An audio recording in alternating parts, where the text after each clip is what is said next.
Hey guys. Oh my god. First stream. Bryce, is the fridge chatbot working? Yo! First YouTube stream. I mean, I've streamed on Twitch before, but can we get some applause? Give me some sound effects. Some applause. Let's give you a round of applause for everyone tuning into the stream. All 188 of you. Thank you so much for tuning in. Chat is going crazy. Chat is going well. Hi, Huda Ong. Hi, Hafi. Hi, AG. Yes, I shouted you out. I shouted, hi, Ellie from Brunei. Wow. We have the same currency. So we are currency cousins. Hi, Schizo. Hi, Amira. Hi, Aiden. YR. Ethan. Yup. I think my chat is a bit lagging, so I may not see your chat immediately. Anyway, yeah, we're gonna do a live version of Mysteries of Asia. Yeah, I'm trying something new today, and it will be a weekly live stream. We are doing a weekly live stream every Friday at 7 p.m. Singapore time. So do the conversion if you are not from Singapore. But yeah, 7 p.m. Singapore time. We'll be live streaming every single week. Every single week, we have just a bunch of things we want to do. You know, I'm trying out streaming on YouTube. Like I said, I've streamed on Twitch before, but yeah, I think YouTube is still home lah. You know, YouTube is still home. We're going to be doing live Mysteries of Asia, and today we'll also be reading your confession stories. So I think a few weeks ago, I asked you guys to submit some horror confession stories when you are working in the F&B industry. So we got some stories loaded up, which we will be reviewing later as well. Yeah, this is going to be a fun stream, a goofy stream. It's also our first stream, so we are also ironing quite a few things out. We're ironing a few things out in terms of the technicalities, like all the audio shit, audio setup and everything. I'm telling you all, the setup for this stream is crazy, man. It's so complicated. We have 3 different cameras. You guys will see my my slaves working in the background soon. Slaves! There we go. That's Annabelle and Star. They're helping me behind the scenes as well. I love your channel. Thank you, Mr. Jero Pilot. You're my fave. Thank you, UL. When is another ghost hunting? I'm not so sure, man. I'm not so sure. Yeah, about ghost hunting. Yeah, I got a confession to make, guys. Like ghost hunting, it's fun. Don't get me wrong, but I realize the more I ghost hunt, the more I don't believe in ghosts. You know, I think Annabelle, I don't know, Annabelle can attest to that. Like you've followed me, you have been to one ghost hunting trip with one or two ghost hunting trip with us before. Two? How did you feel about it? It's not super scary, right? So Annabelle was with us for the Changi video one, if you guys haven't watched it yet.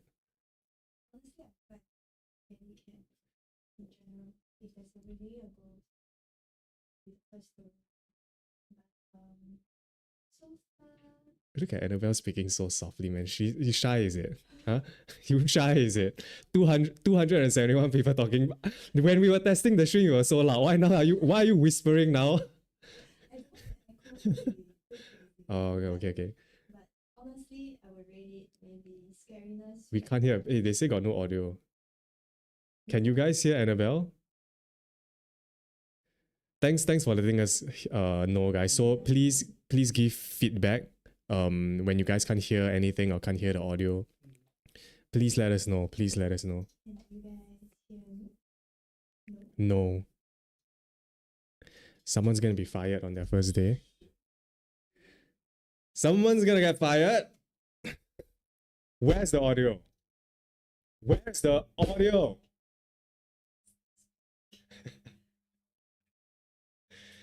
She's too soft. I think they can hear, but it's just too soft lah. Bo audio sia. Rexton Ong say bo audio. Hey, Rexton Ong say no audio. Don't scold them. No! I have to scold them. So they'll get their shit together. When is the next ghost trip? Yeah, anyway, yeah, I was saying the more we go, the more I don't believe in ghosts, honestly. Because I think I'm just very desensitized to these kind of things already. Like, I've been to so many cemeteries, walking alone with my cameraman, Star, just the two of us walking through the cemetery. And honestly, most of the time, we don't get anything. Like, yeah, sure, the devices do, like, you know, react to certain things. But at the end of the day, like, can you actually trust these devices? Right? Like, scariness factor overall, 4 out of 10. Yeah. Yeah.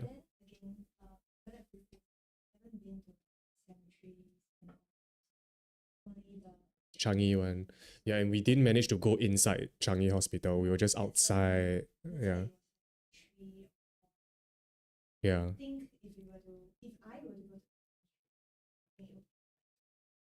Okay. People are saying turn up the volume. Like Annabelle is too soft. Still can't hear. You're gonna get double fired. Yeah, double fired, Star. What is this? We had 2 days to set up the stream, and now we're fucking up on our first stream. What is this? Oh, I'm so sorry, guys. Oh, this is so embarrassing. I'm so sorry. I'm so sorry. Oh, this is so embarrassing. You're embarrassing me in front of 200 people.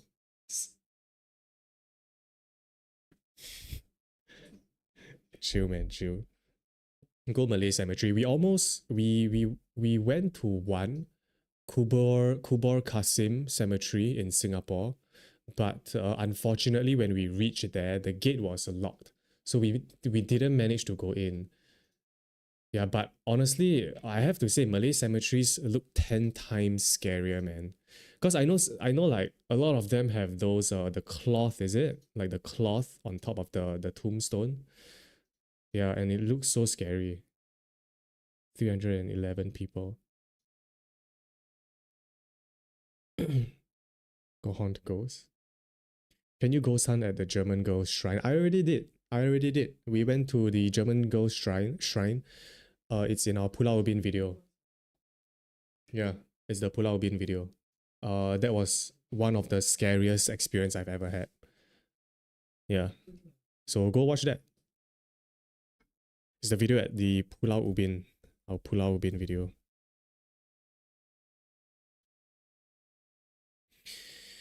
Yeah, but the German Girl Shrine was quite an interesting one.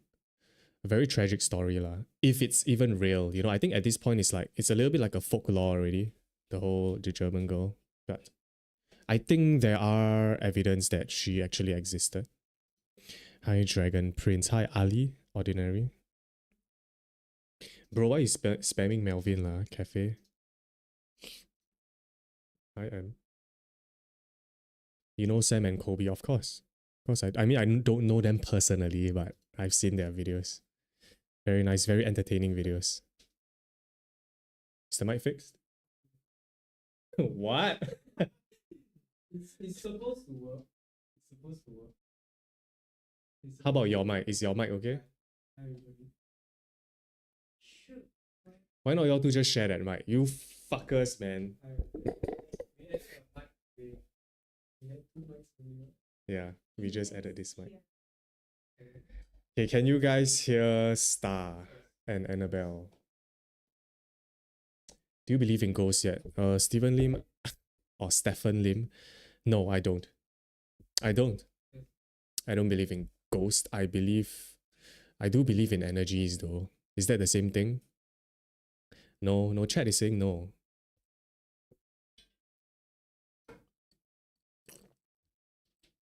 Only can hear sushi. Is that a cup of green tea? No, it's a Red Bull. Red Bull at 7 p.m. Okay, we're gonna start our Mysteries of Asia episode soon. We're talking about the most radioactive man in history. Basically, a man who suffered. It's gonna be quite a gruesome story, so viewer discretion is advised, as always. This story is it's quite a sad story.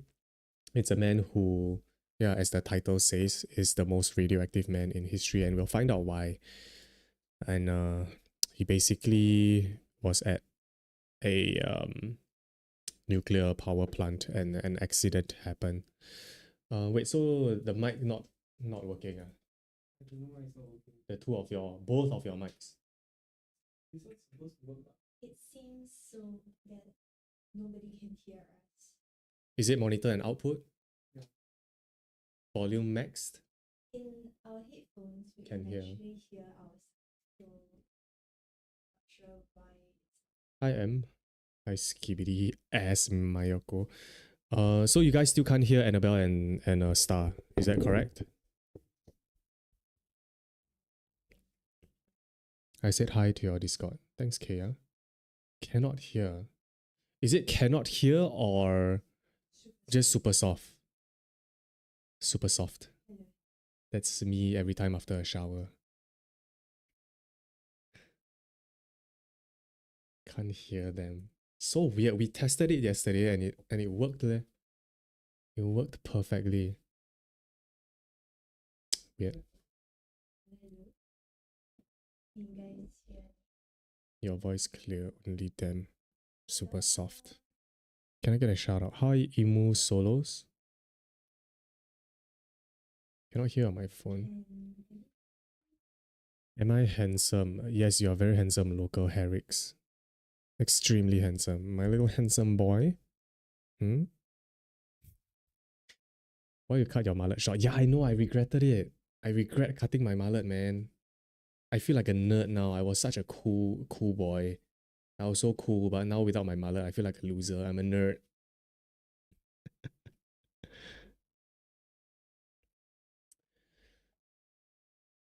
So, no, they can't hear? That's very weird. Maybe speak louder. Because I think it's just very soft. Your forehead can see more clearly. Shut up. Shut up, Adriana. Shut up. Anyone who mentions forehead jokes, instant ban from the chat. Instant ban. Oh, I also gotta preface this. This is not a democracy, it's a dictatorship. Okay? This chat is a dictatorship. And we will dish out bans immediately. Whoever mentions forehead, five head, instant ban. I love your content, Sushi. Thank you. Thanks, yeah, boy. Okay. This is Mysteries of Asia. We're gonna be talking about the most excruciating death in modern history. So this story is about a man just doing his job, and he accidentally became the most radioactive man in history. His body deteriorated every day while he cried blood. He was kept alive, mostly against his will, for 83 long days before he died. This is the story of the most excruciating death in modern history. Hisashi Oichi was a 35-year-old man working at the Tokaimura nuclear fuel processing plant. You can see in the background, that's him, or is it here?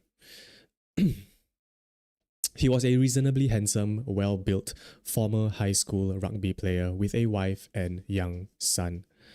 Not much else is known about his early life.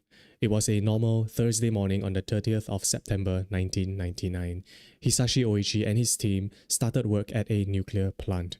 Hisashi and two other workers, Masato Shinohara and Yutaka Yokokawa, were purifying uranium oxide to make fuel rods for a research reactor, while Hisashi was standing at a tank holding a funnel, while Masato poured a mixture of intermediate enriched uranium oxide into it from a bucket. So all three of them, they were working in a nuclear plant and in very close proximity to very toxic and dangerous chemicals. It's also worth bearing in mind that the three workers had no previous experience in handling uranium with that level of enrichment. Why do you think that you would task three people with no experience to do something so Yeah, it's a bit weird, right? Like, you would assume they would go through some, or at least some safety regulations, or at least a lesson, or classes, teach your workers before handing them off to handle such toxic waste chemicals, such toxic chemicals, right? But in this scenario, they had no prior experience. They had no experience at all, which is damn weird, Or maybe back then, because it's in 1999, maybe it's just, yeah, safety regulations. Yeah. Yeah. Safety regulations just not as strict. It's just like how army is now in Singapore, right? Last time it was like nobody give a fuck, right? But now it's like every soldier is like a snowflake. There's so many safety regulations now. Oh, Sergeant, I sick. Okay, go report MO. Oh, Sergeant, I got a bit of rash. Go report to MO. Annabelle shout louder. I think you need to like, ah! Sergeant, what do you think about? Yeah, for those of you who may not know what enriched uranium is, it is a critical component for both civil nuclear power generation and military nuclear weapons. Enriching nuclear fuel requires precision and has the potential to impose extreme risks to technicians. If done improperly, the process of combining nuclear products can produce a fission reaction, which in turn produces radiation. Okay, back to the story. So due to the lack of safety technology, they had to rely on the administration to keep track of the levels, which led to human error. And so as they were pouring a mixture of uranium into the tank, they accidentally poured too much, causing a flash of blue-white light, the first sign that something terrible was about to happen. And just like that, they inadvertently triggered what's known in the nuclear industry as a criticality accident, a release of radiation from an uncontrolled nuclear chain reaction. So if, let's say, Singapore has a nuclear plant one day, would you work in the nuclear plant? No, fuck that, man. I would just be a YouTuber. I'm doing what I love now. Would anyone want to work in a nuclear plant? Let's say the pay is high. Yeah. Right. Pay is really What's a high high these pay? days. 10K a month? 15K a month? Probably like 15. 15K a month. 15K a month. Would you guys work at a nuclear power plant? But I think now in today's age, it's not as dangerous already, we have a bit more confidence working in a nuclear plant But today. it's still super high risk. Yes, people are saying yes. So 15K a month, y'all would work in a nuclear power plant. I can see I can see why people would say yes. Like, honestly, if I didn't have YouTube going, probably I might. 15K a month Yeah, 15K a month, what the hell? But there's a high chance that, if you work in a nuclear plant, you are exposed to certain amount of Radiation. radiation. So I don't know, maybe next time your kids have Extra head. Extra arm. Yeah. I don't know, for 15K I might.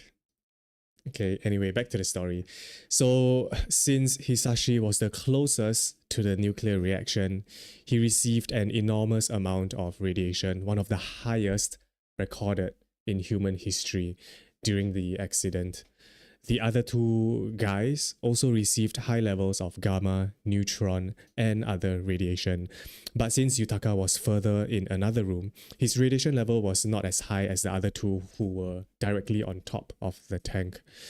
And I wonder how it must have felt when you are hit with radiation. I don't think you feel anything, right, when radiation hits you or penetrates your body. Yeah, I'm not so sure. Maybe it's like a microwave hitting your body. You don't actually feel it.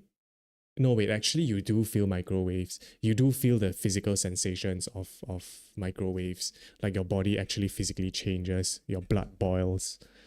As in, you're saying that you can feel Microwaves. when microwave is You won't feel the wave physically hitting you lah. But like I read, like within 10 seconds or 5 seconds in a microwave, your body already starts reacting to it already. Like your skin starts getting red, you start sweating, and 10 seconds your organ starts, heating up. 15 seconds it starts cooking you from the inside. Yeah. That's for a microwave.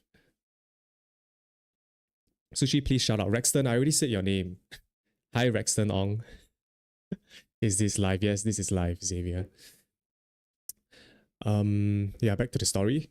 Hisashi and Masato immediately experienced pain, nausea, and difficulty breathing, and both workers went to the decontamination room where Hisashi vomited. Oh yeah, so I guess you do feel the physical sensations like almost instantaneously.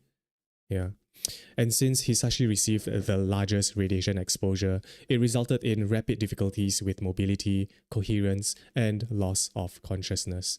Besides the three of them who were directly affected by the radiation, 56 other personnel working in the factory also were exposed to radiation. It was found that Hisashi was exposed to somewhere between 16 to 25 gray, while Masato was exposed to 6 to 9 gray. Just a quick lesson on how much gray is needed to be lethal on a human being. All it takes is 10 grays for it to be lethal, and to die within 60 days, it's only 4 to 5 grays. Hisashi, however, was exposed to 16 to 25 grays, and we'll soon find out how long he survived for and the extent of his suffering.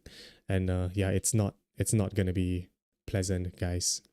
So Hisashi was initially taken to the National Institute of Radiological Sciences in Chiba. His body was exposed to so much radiation that it was thought to be equivalent to being at the center of the Hiroshima atomic bombing. It left his body's immune system completely destroyed, and his white blood cell count plummeted to almost zero. His internal organs were severely damaged, and most of his body received severe radiation burns. When your white blood cell count is low, you are more likely to get infections because your immune system's first line of defense is weakened. So it's kind of like, when you're playing a game and you just got dealt an ulti, right? And your life bar is at 5%. But now you don't have any potions, you don't have any chance to heal. And in fact, you are getting poison damage. You're slowly sustaining damage and you're slowly bleeding HP. So yeah, I can't imagine his pain of the radiation burns on top of severely damaged internal organs. But this is just the beginning for Hisashi. As his health began to worsen, Hisashi was transferred to the University of Tokyo Hospital. He had to be kept in a special radiation ward to prevent infections because his severely compromised immune system made his body vulnerable to harmful microorganisms in the hospital. Things that our body could normally fight, like germs and bacteria, would be extremely dangerous for Hisashi because of his severely lowered immune system.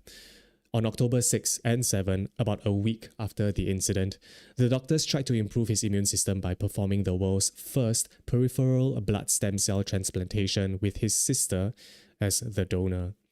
However, the new cells mutated because of the residual radiation in his body, which triggered his immune system, causing his condition to worsen. Soon, his white blood cell count began to drop dangerously low once again. This was but a short reprieve from his suffering. When medical tape was removed from his chest, his skin started coming off with it, as his body couldn't repair itself. Bear in mind, his pain receptors were still there, so he could literally feel the pain of his skin ripping off, because his pain receptors were still like there. And yeah, he pretty much felt every bit of it. He began developing blisters, and the pain was excruciating. He also began experiencing breathing problems as well. That sounds extremely painful, man. On top of all the severe burns, the blisters, your body deteriorating from the inside, feeling your skin peeling off. That sounds fucking painful, dude. Even though he received several cultured skin grafts, he kept losing bodily fluids. To stop any further deterioration of his condition, the doctors constantly treated him with broad-spectrum antibiotics for infections and painkillers to make things at least bearable for him. But there was no measurable success. He was like a ship with multiple holes, and every time you plug a hole, it's only temporary and another hole will still be taking in water. His body was basically a slow sinking ship.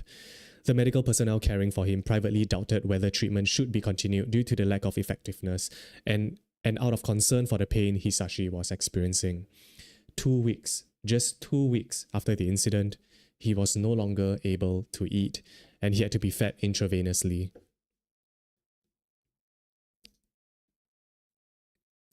On October 26, he began experiencing diarrhea, but not so much diarrhea of bowels.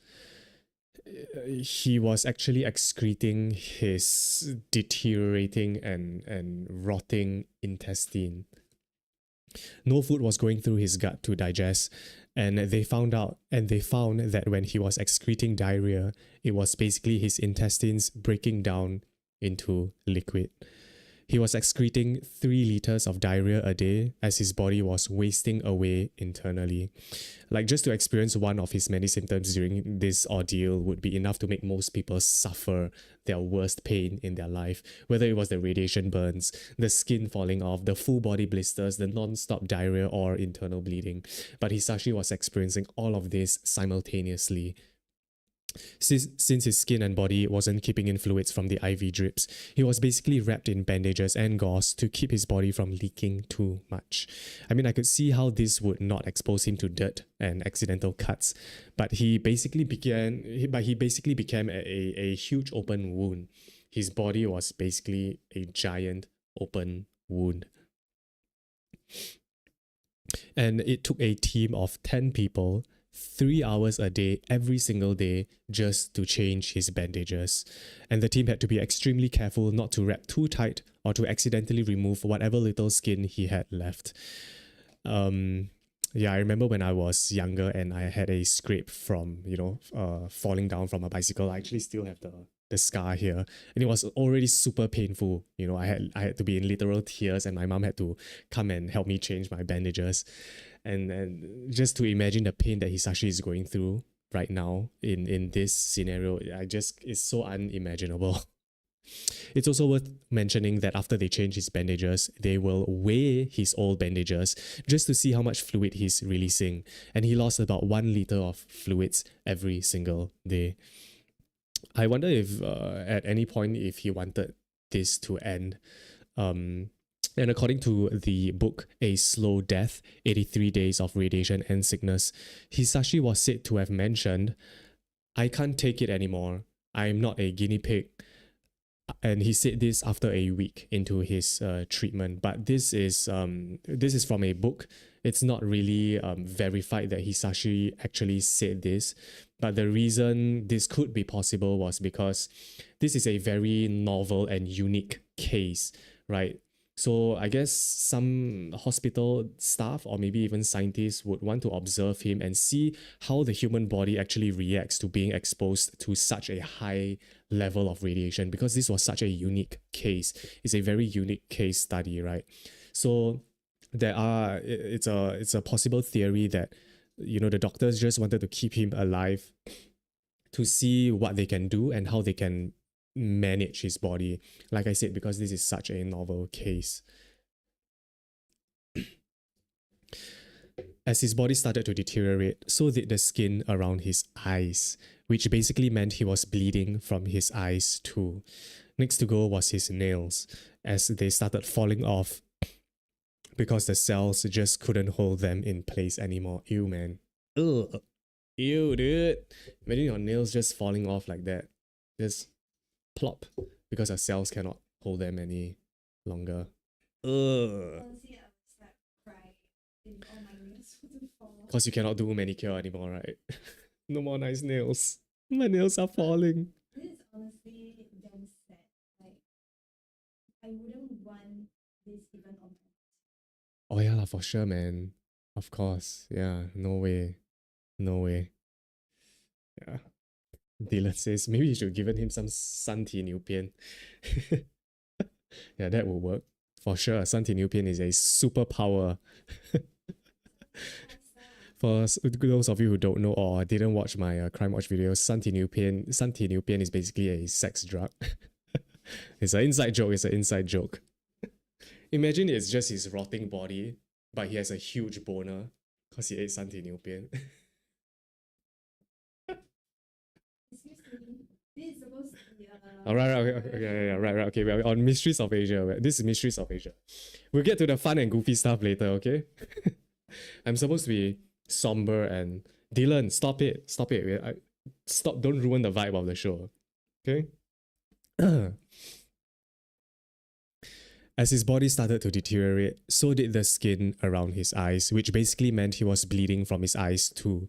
Next to go was his nails, as they started falling off because the cells just couldn't hold them in place any longer. Once November arrived, he was losing even more fluids, up to 2 liters a day. The multiple skin grafts that he was getting to patch his body up from releasing too much fluid wasn't working long term, only for a few days at a time.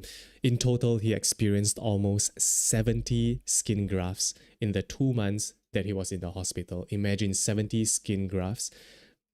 That must be so excruciatingly painful, man.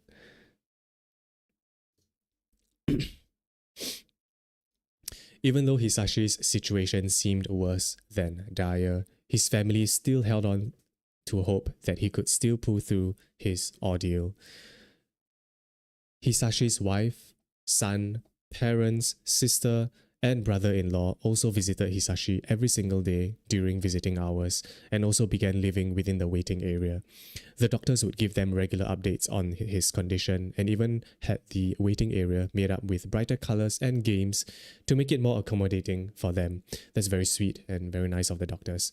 Throughout their stay in the hospital, the Oichi family would spend most of their time folding paper cranes.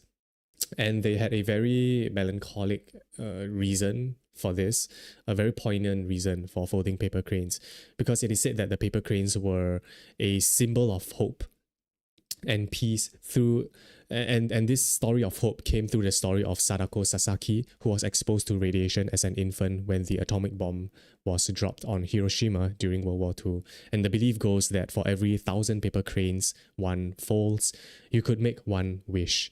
And I guess the family members were just trying to hold on to whatever slither of hope they had by folding 1,000 paper cranes so that they could make one wish.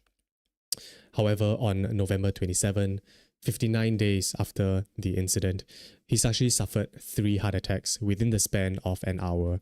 While the staff were able to restart his heart and his brain showed activity, he was no longer able to move or respond to stimuli, suggesting that he was now in a vegetative state. His blood work also showed signs that he was on the verge of kidney and liver failure, and his heart could no longer run without vasopressors. Then, on December 1st, Hisashi developed an autoimmune condition where the white blood cells began eating the red blood cells, requiring a full plasma transplant that took 3 days to complete.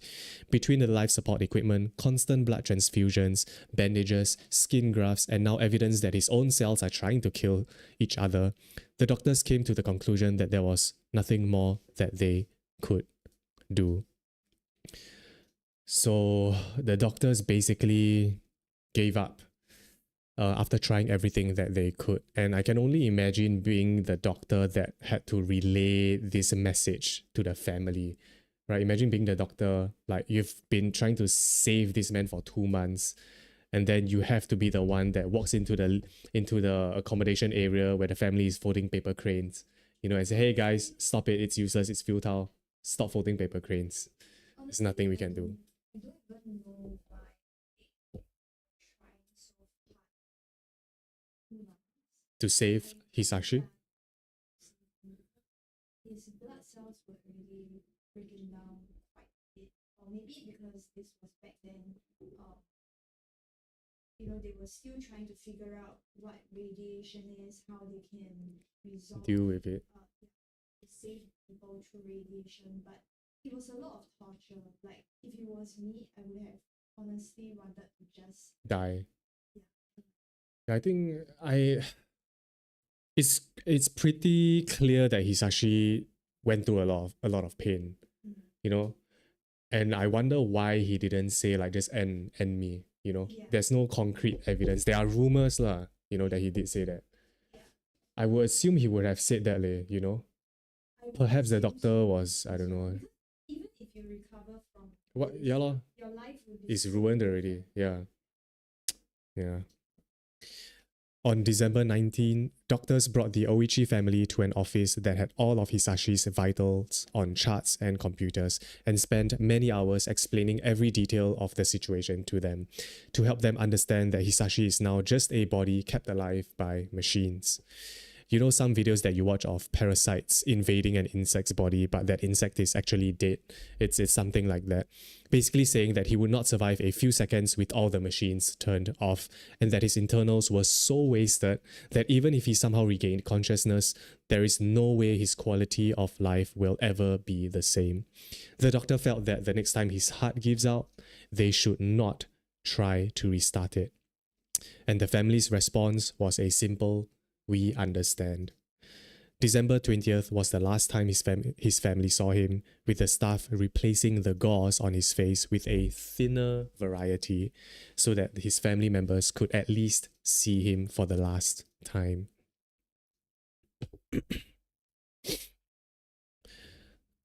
Hisashi's colleague, Masato Shinohara, 40, was transported to the same facility where he died on 27 April 2000 of multiple organ failure, slightly 4 months after Hisashi. He endured radical cancer treatment, numerous successful skin grafts, and a transfusion from congealed umbilical cord blood to boost his stem cell count.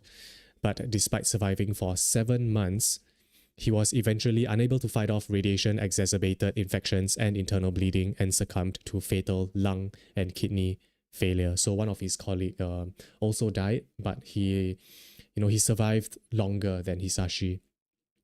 Fortunately for the third person, Yutaka Yokokawa, who was 54, he survived the ordeal and was released 3 months later with minor radiation sickness. He was around 4 meters away from where the incident happened, and he was in another room. So he had significantly more protection compared to Hisashi, who was directly at the spot at the tank where the incident happened. Yutaka was like 4 meters away, and he had he was in another room, so he had walls like blocking him. According to the International Atomic Energy Agency, the cause of the accidents were human error and serious breaches of safety principles. Several human errors caused the incident, including careless material handling procedures, inexperienced technicians, inadequate supervision, and obsolete safety procedures on the operating floor. So all these could actually have been prevented if they just paid more attention and they had more safety regulations. As a response to the incidents, special laws were put in place stipulating operational safety procedures and quarterly inspection requirements. Like, you would assume that these safety regulations would already be in place, seeing how sensitive and dangerous the contents that these workers were handling were. And my deep condolences to the family of Hisashi, and I can only imagine the pain and suffering that they had to endure during this whole process, and especially Hisashi. And that's the story of the most radiated man in history, the most excruciating death in modern history. Yeah. Have you watched Chernobyl? I watched like 1-2 episodes of it. Yeah, I didn't finish it. But I heard it was a very good show lah on HBO, right? Like last 1-2 years ago. I would highly Recommend it. Anyone is interested in radioactive and Accident. The accident that happened in Chernobyl. Yeah, it's the biggest nuclear accident in the world, in history so far, right? It's the Probably biggest, until right? today, I Chernobyl. think it is Still the still biggest. radioactive. Yeah, but but there are tours. Yeah, that you I can heard the city is like okay already. Like, there are plants growing, there are animals. There are roaming animals, around. yeah. But it's Yeah lor. still kind of radioactive. Like if you radioactive. bring the the gigameter or Yeah, something, Yeah, you can it still find sense radioactive radiation. stuff. Yeah. I would want to visit that place though. Yeah, I want to visit that place. Is the Yeah. mic fixed? Oh yay! Good job, Star. W Annabelle. Slight W feedback. star. Can hear you now. Wow, I can hear. Oh, nice. What do you do? What did you Hi. change? Change back the channel. You assign each, Just take all. I just take all of them. or you assign the channel. Because I don't know which one. Yeah, I just take all. So are we recording though? Yeah. But we record on all the channels, the audio now. Okay lah. Let's just try. Yeah. For the live. Say hi. Hello, everybody. Star fix Sorry the mic. for the technical difficulties. Mary Sushi. Annabelle is so clear now. Okay, we're glad that it works now. The man, the myth, the legend, Star. Do you know who Dylan Go is? Your friend? Sorry, I don't know. I don't know. Dylan, like your I bro. don't know. Eh? Who you Yo, are? Star! You got Who you your, are? your fan. He's your biggest hype man. Eh? Let's go, Star! The man, the myth, the legend, Sorry, I Star. don't remember any Dylan. No, he's from Twitch. Yeah, I know. I've seen Dylan's name on Twitch before. Loco? Dylan is not loco? I thought Dylan Go is Dylan Go. Not loco? I remember not loco.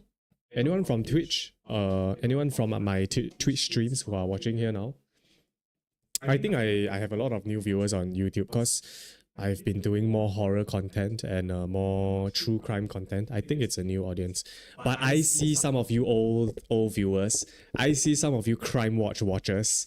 You fuckers saying 身体牛鞭 during a very serious stream, a very serious and sad stream. W Sushi, you remember me, Salih? Of course. You are one of the. I remember seeing your name in chat quite a bit. So thank you, man.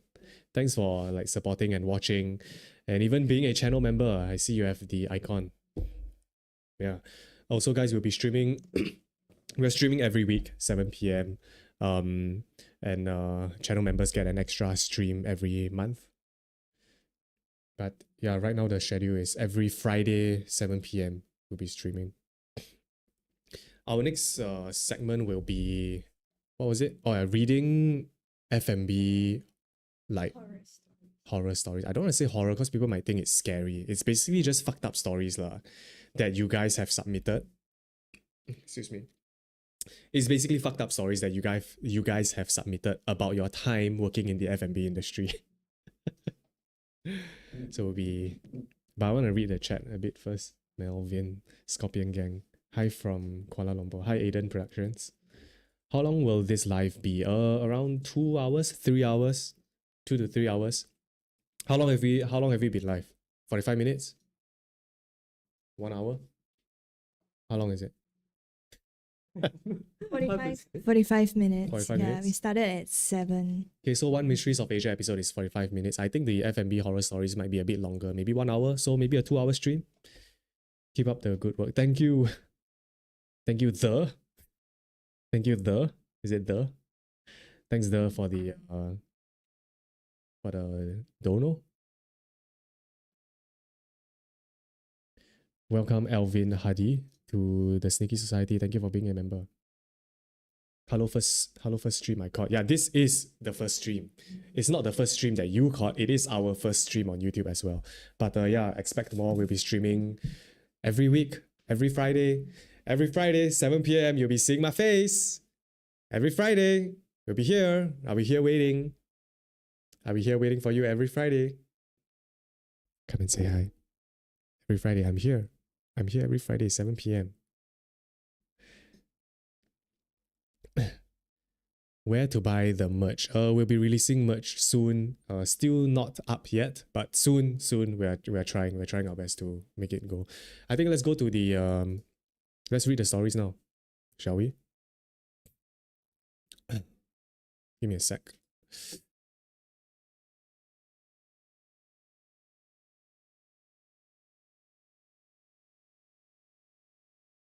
All right.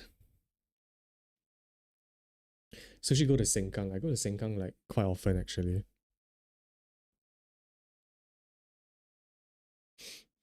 Hi, Kirun Non, Cure Unknown. Hi. This is the first time I'm watching your stream. Welcome to the stream. Hi, Crystal. Yeah, this is our first time streaming on YouTube as well. But yeah, we'll be streaming every week, every Friday at 7 p.m. Sushi, are you balding yet? No, I'm not balding. What the fuck, man? I'm not. Are you fucking nuts? I'm bald. I've luscious hair. Look at my luscious hair.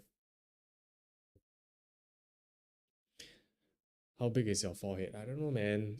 I think I measured it before. Bryce, do you remember how big my forehead is? It's at least 4 fingers for sure. Were you trying to read my user? Yeah, dude. Cure unknown. 15 cm. 15 cm. I have a 15 cm forehead according to Bryce. How many tattoos do you have? 1, 2, 3, 4, 5, 6. 6 tattoos. Dylan Go, we missed the 5-8. Thank you, Dylan. Thanks, Dylan, for the. Is that a super chat? That's a super chat, right? It's my first time streaming on YouTube. I think, is that a super chat? Can you all see what Dylan did? Thank you, Dylan. Appreciate it. We missed that 5-8. Do I want to go through the whole being insulted for having a 5-8 again? Like, that was such an ordeal on Twitch, man. That was such an ordeal. It was daily harassment. It was daily insults on Twitch. I don't know if I can take that kind of. I don't know if I can take that kind of bullying. You know? Why am I subjecting myself to that again? Like, what the fuck, man? There's gonna be memes. People are gonna clip my face. I'm gonna be ridiculed for my forehead again. It's bullshit, man. No problem. Anything for peak content creators. Appreciate you, Dylan. Thank you. 4 fingers is normal, actually. Actually, you know what? To commemorate our very first stream on YouTube, let's do a forehead measurement. We're bringing it back. Can you help me take my measuring tape in the first drawer? To commemorate our very first stream, just for you guys, please don't. 396 of you, please don't share this with anyone else. I foresee the stream only growing bigger. Right now it's our first stream, so there's only 400 of you guys, but it doesn't matter. All of you, for thanking you for being on our very first stream. I'm gonna measure my forehead. And please remember, so that you fuckers can stop asking me how big my forehead is, okay? Bryce Wata said it was 15 cm. Bro, 15 cm is huge, man. Are you sure? 15 cm? Nah, bro, I don't have that big of a forehead. What is it? You all have to help me see. I can't see. How big is it? 8, 8 cm?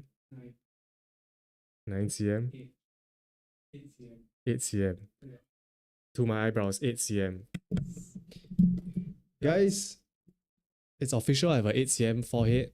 I implore all of you right now, if you're in your office, if you're at home, I implore all of you guys to take a ruler or a measuring tape and measure your forehead. If your forehead is bigger than 8 cm, you have no right to call me a 5'8". You have absolutely zero rights to even comment it in the chat. You can't say anything in the chat regarding my forehead. Okay? But if you have a forehead less than 8 cm, fine. Fine. Okay? Fine. Mine is 6. Mine is 5. Don't cap. Sure. Annabelle, measure your forehead. What's your forehead? Me? Why would you want to measure my forehead? Let's see if my forehead is actually big. Let's settle it now.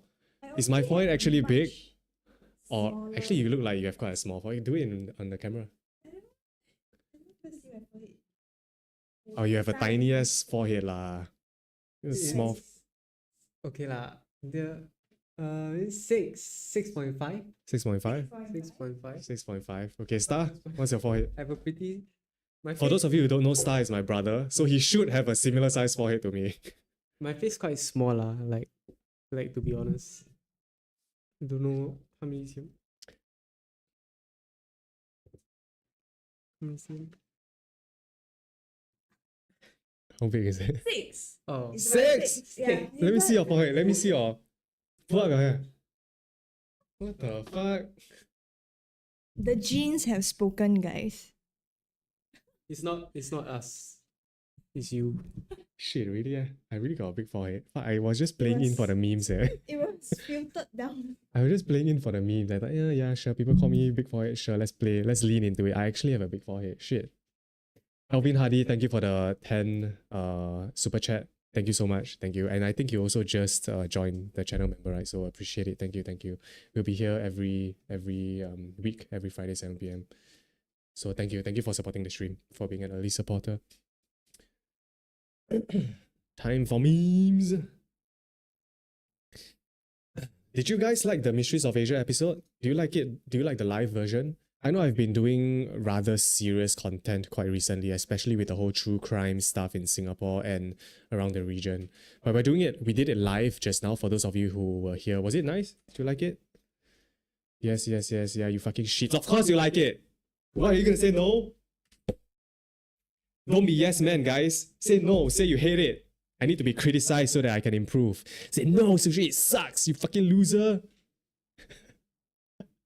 No lah, but thank you guys. I genuinely hope it was good though.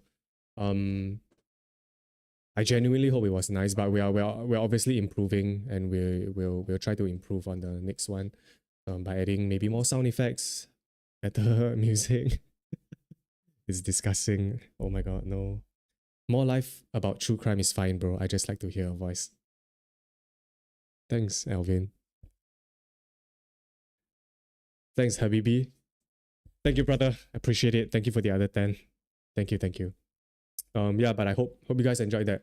We'll be doing more live Mysteries of Asia, but of course we'll be improving every single time. Hopefully. Boo! Should we read the stories now? Should we read the stories? All right. So we are going to be reading stories that you guys have submitted about your time working in the F&B industry, the food and beverage industry, and all the messed up things that you guys experienced and the messed up things that you guys did. And we're gonna judge you. We're gonna judge your reactions. We are gonna judge what you did. And let's see. So I asked you guys to submit some stories on my Instagram like few weeks ago. Yeah, a couple of weeks ago. And yeah, so these were submitted a few weeks ago. All right, this one is by Schmucks.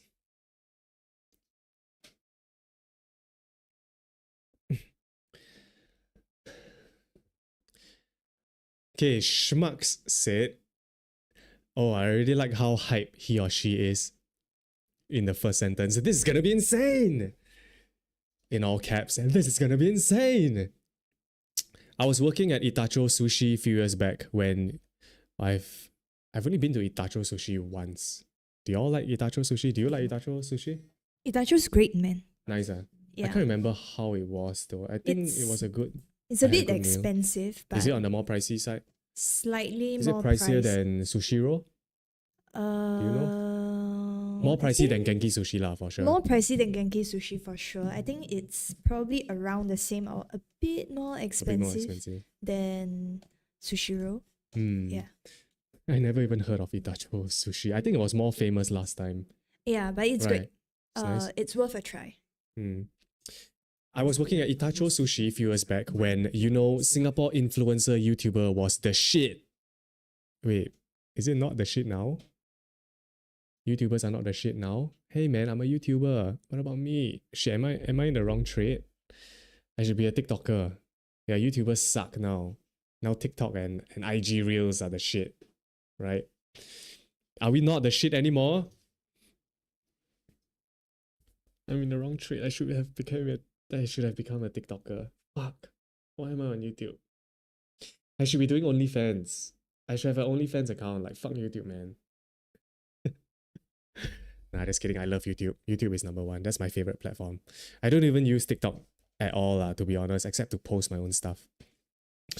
So I was working at Itacho Sushi a few years back when, Singapore influencer YouTuber was the shit, and two YouTuber, both popular, I won't say gender and name, came in. Ooh. Spill the tea, sis. Who are the two YouTubers? I mean, back then there weren't many popular YouTubers, right? Who are the few big ones? Is it a he? Does his name start with a J? Huh? J was dating someone else back then, and was the other influencer named N? Did it start with N? J and N? Not saying who. I don't know. But I digress. I'm just speculating. Please don't. I'm just bullshitting. But two popular YouTubers back then. I don't know. Thank you, Robert Zhang, for the 10. Keep up the great content. Love from Brunei. Well, I have quite a few Brunei viewers. Or was it you? Was it you also just now that I read your comment? Thank you, Robert. Appreciate it. Thank you so much. Hope you are liking the content. Yeah, and two YouTuber, both popular, I won't say gender and name, came in, and honestly at first I was so excited. I wanted to take some selfie and send my BFF, to show off who I met. But after the experience serving them, I lost respect for them. Oh no, what did they do? They look respectful as an online model sensation, but this is where I realized online persona and in real life is so not the same. And the way they are acting, so entitled. Okay, so this is a story of entitled influencers. One of them was sitting like coffee shop uncle, but she was wearing shorts. Also, it's a girl, but she was wearing shorts that my colleague was pointing out we could see her panties.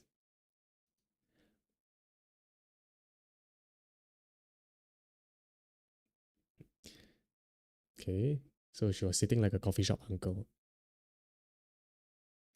Okay. And they were gossiping so loud. They were pretty demanding, and I understand, well, you paid for the food, so I give you the service, but to the point of, oi, top up the green tea. Okay, first I gotta say, Schmucks, I'm having a lot of difficulty reading your story here. What did you get for English? Is it C6? Did you just pass your English? Your English suck. Ma'am, where are the punctuations? Your grammar sucks ass. Hi, Parallax. Thank you for the 50. Parallax? Wait, aren't you a YouTuber also? Wait, you make sick documentaries, right? Yeah. Yo, bro. Welcome to the stream, man. Holy shit. I didn't know you watch my stuff. I've seen some of your videos. Guys, check out Parallax. He makes pretty dope like indie documentaries. Is that what I can call it? Call your videos? Yeah, I've seen a few of your videos, man. But thanks, Parallax. Oh, this is actually live. Yes, P shenanigan. This is live. Okay, where were we? Top up the green tea. So the influencers were very rude. They were asking you to like, oh, top up the green tea. Like, come here, bitch. Where my green tea? Right? Like, imagine shouting that out loud with an oi. I remember one of the customer was asking to change seats because of how loud they were. But real question, what happened to the excuse me? Like, I mean, I wouldn't say bad experience, but eye-opening that internet persona is fake. It's not real. They may seem nice, but hell no, straight up entitled behavior. They walked in without queuing. But I mean, it's one person's way of behaving. Who am I to judge? But like I said, I'm just sad. I thought they were nice. Immediately after they left, I told my BFF who I saw and how they acted. I remember till this day, so not cool. Who is it lah? Spill the tea, man. Schmucks, who is it? Schmucks, I don't know if you're in chat, but please tell us who is it. But I think it's quite a common trope. It's quite a common theme lah. A lot of, I don't know, I feel like fame gets to a lot of people's head, you know? That's why you should never meet your heroes. Yeah. You should never. Just like how you guys should never meet him, this guy, in real life too. Don't meet me in real life. I'm a fucking dick. Alright? Yeah. Don't ever meet me. If you see me when you're walking down the street, don't even breathe the same air as me. If I catch you even just breathing near me, I'm gonna give you a tight slap. I'm sorry. I just don't care.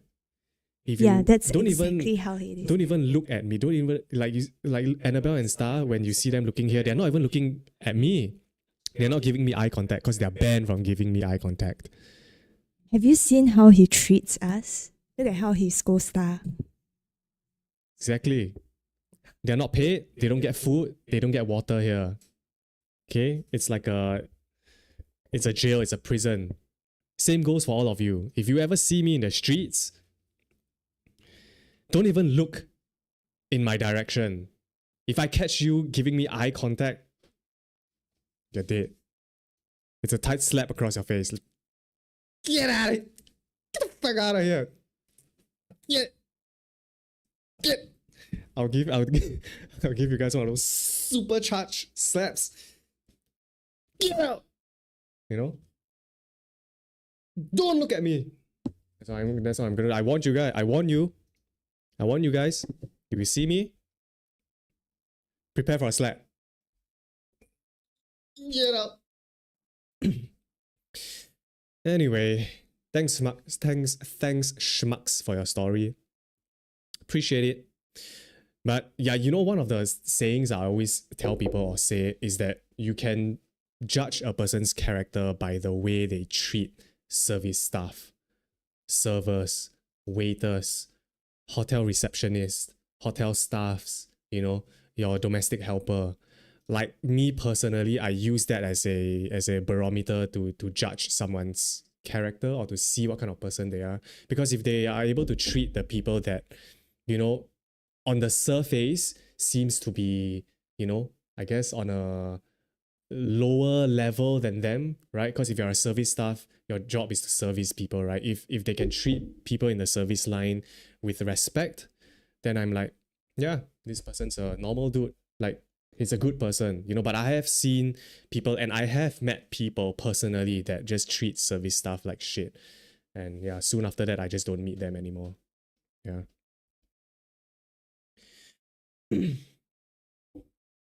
Is that alcohol? No, it's Red Bull. Actually, no, yeah, it's whiskey. It's whiskey neat. So she can put on one of your videos on stream so we won't get distracted by your forehead. Can you ban darkness engulfs you? Ban it! Ban it! Ban him!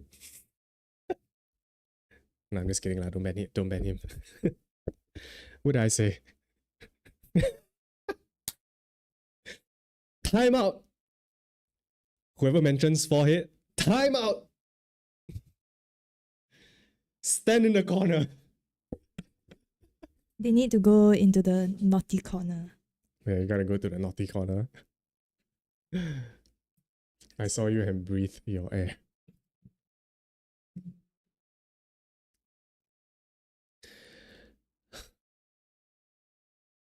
Okay, next story.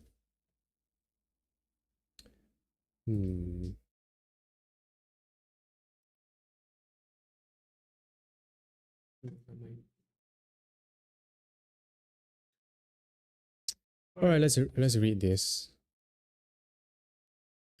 This next story is by Li Junxiong. Is that a reference to one of my Crime Watch videos? Hunchback Handler, aka King of Thailand. Whoa. Excuse me. Big words.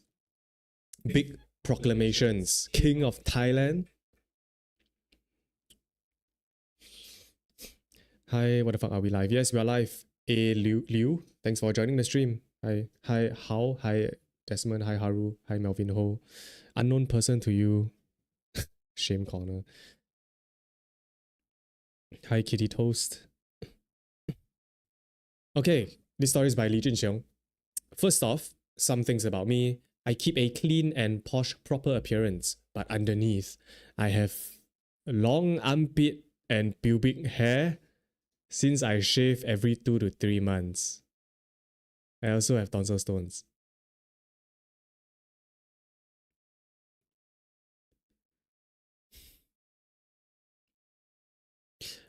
Okay, honestly, I like that first sentence. I'm invested, I'm hooked. I'm hooked to this story. Okay, so here's the story. I worked at a high-end Michelin restaurant. Not saying where because I still work there. Is it Odette? Odette? Where lots of wealthy and stuck-up businessmen would come to dine. So I've seen my fair share of difficult customers. There was this one time where I mixed up this guy's order by accident, and for no apparent reason, he berated me in front of other customers in the restaurant. Oh, that's not good.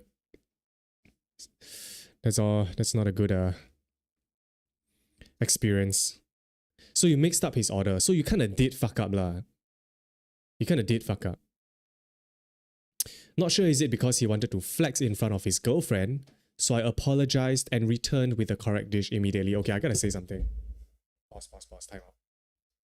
I totally get what you mean by, him wanting to flex in front of his girlfriend. Like, I feel like some guys, right, when they're with their girls, they suddenly transform, like they suddenly become more alpha, because they want to like, let me show you what I can do. I have authority, I have power, I'm going to scold this guy. They change. You get what I mean? But honestly, little did they know that that's actually the most turn-off thing that you can do in front of girls. Right. Okay. So we can hear from a girl's perspective, Annabelle. So that's a very turn-off feature. Yes, of course. I was once an F&B. I used to work F&B as well as a waitress. Right. So if you were to go on a first date, let's say, Annabelle is attached happily. Yes. To you want me to say? Yeah, let's not say. Yeah. Happily attached. Yeah. But let's say if you go on a first date and you a handsome, charming man, Mm-hmm. yeah, you're on a date with him, but the waiter spilled his coffee on his hand a bit. Then he gunned the waiter. What would you do? That's a total red flag for me. Red flag. You feel like that's a red flag.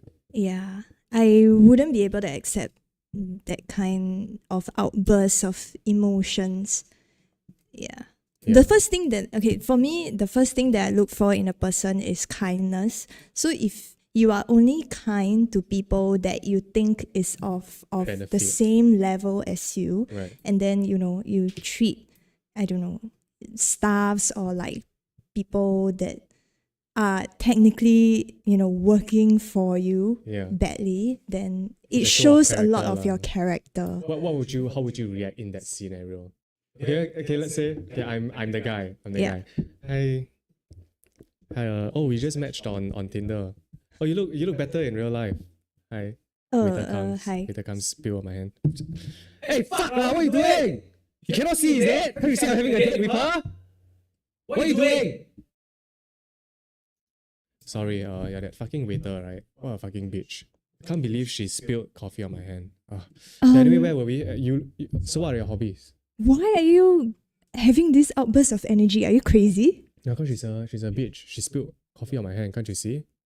But that's nothing worthy to have an outburst. Are you okay?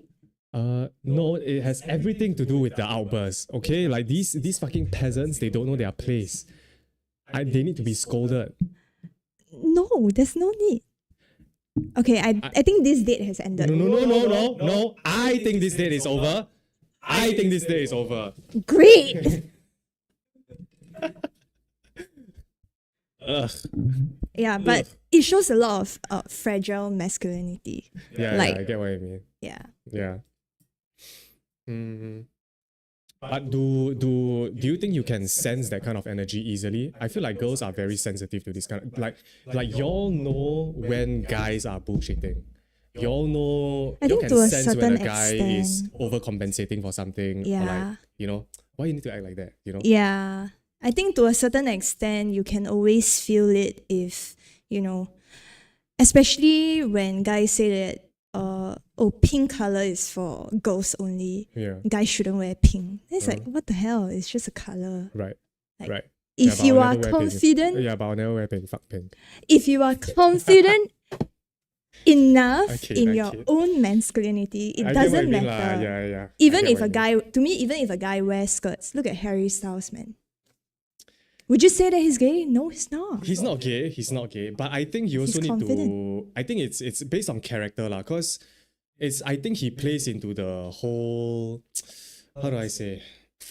Artistic character. You know, they are like Yeah. artists who. I think it's just an artist thing.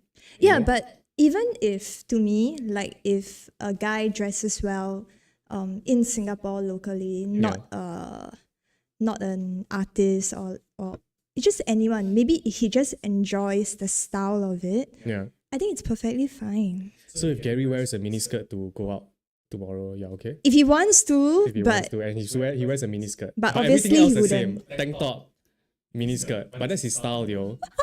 And shoes and high socks. I don't Are you okay? think. You'll let him do that? The thing is, he wouldn't even do that. That is a scenario How where do you know? I'll call Gary right now and ask him to wear a skirt tomorrow. he wouldn't. Tomorrow's I a bet you weekend, he right? Are you all wouldn't. going out tomorrow? No, we're not. Fuck. I'll But call Gary right it's now. Hey, bro, okay. can you wear a skirt?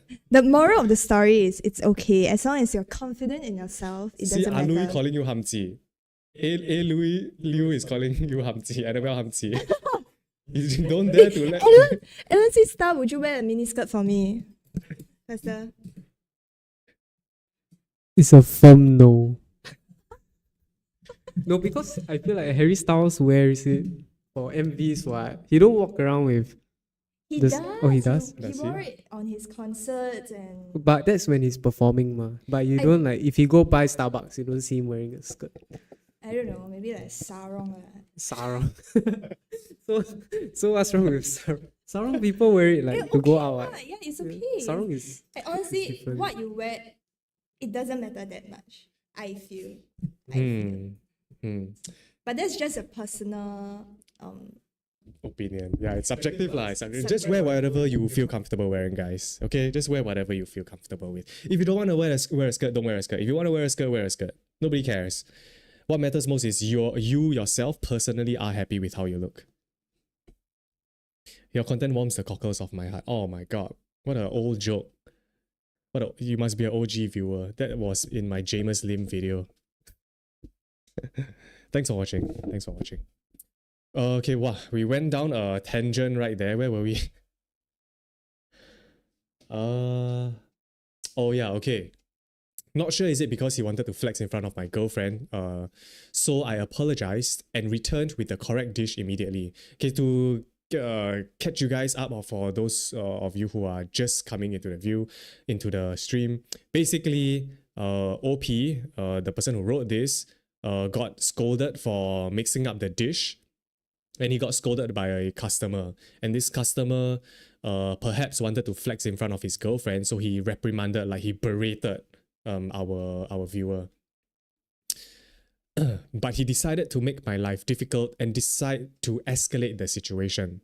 His voice dripped with disdain, oh I love the writing, while speaking to my manager, as if I were a mere servant, unworthy of his time.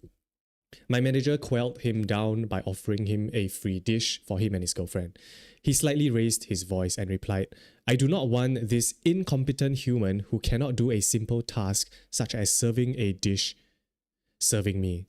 His words echoed to the surrounding table and my cheeks burned with humiliation. Oh my god, what a dick, man. What a dick, dude.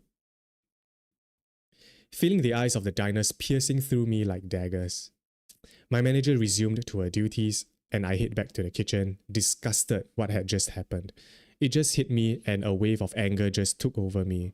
Wow, I fucking hot. My ears turned red and my head started spinning. Not even my mother or ama humiliated me like that before. Kanina, I haven't hot this long liao. I think we probably need subtitles for our international audience. I'll do a subtitle for this for you guys, okay? For those of you who are not Singaporean. Wow, fuck vagina. I'm extremely hot. My ears turned red and my head started spinning. Not even my mother or grandmother humiliated me like that before. Kanina means fuck. I haven't been this angry for this long already. There you go. It was the last day of a good week and this guy literally ruined it. Yeah, I feel you, bro. I feel you.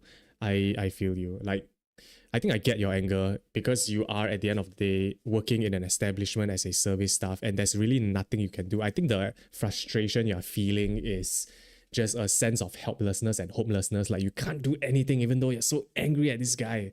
So I totally get it, man. I saw the chef preparing the free dish he ordered and I immediately went to the toilet cubicle with a scissors. I think I know where this is going.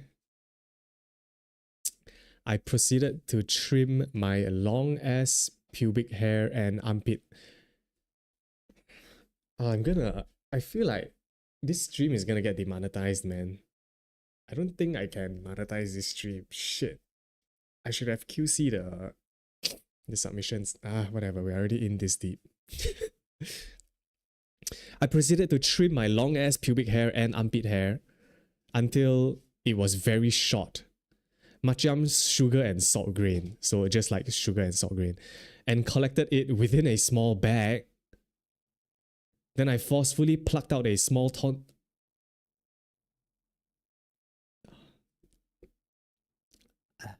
Yeah, I'm gonna Google how a tonsil stone looks like.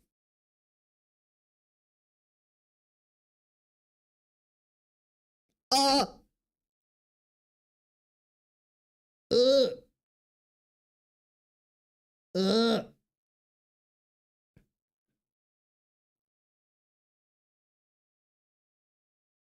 Oh, that's a giant one.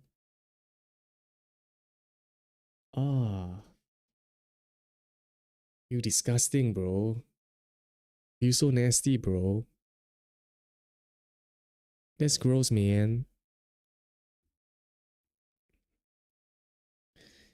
You so nasty. You a nasty boy. So he basically trimmed his pubic hair, armpit hair, and plucked out a small tonsil stone.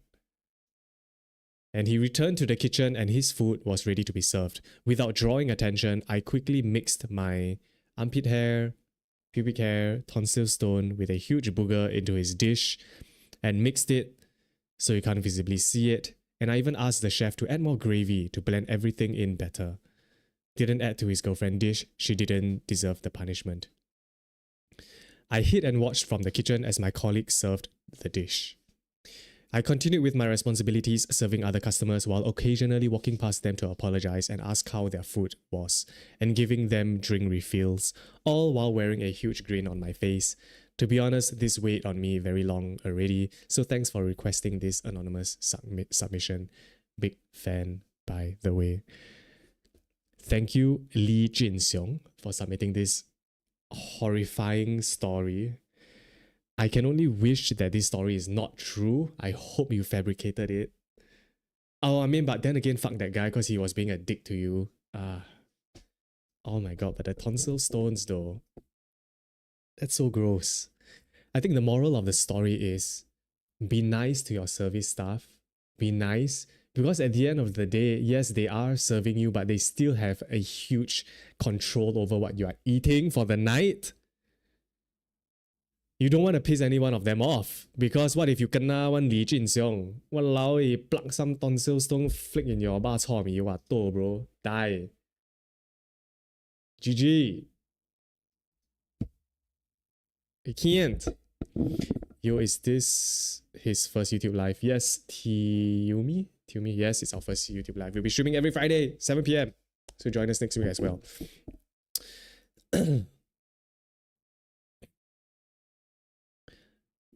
Next story.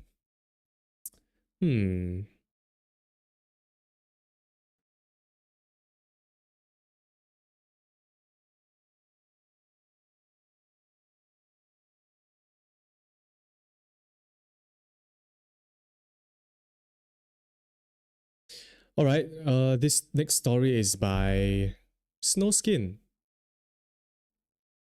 I like that name, cute name. Snowskin. The tonsil stone was the creme de la creme. A hardened creme de la creme, because tonsil stones are hard.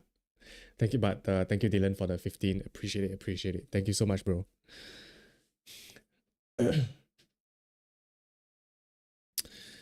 This next story is by Snowskin.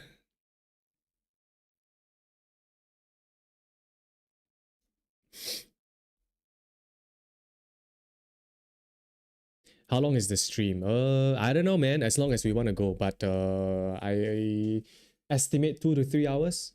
Around 2 to 3 hours. We are reading stories that you guys have submitted. Also, be sure to stay till the end of the stream because I will be asking you guys to submit more stories, but a different theme. Actually, you know what? We can just send the link now. Is the chatbot working? So I want you guys, I implore you guys to submit a picture of your fridge. Show me your fridge. Show me what you have in your fridge.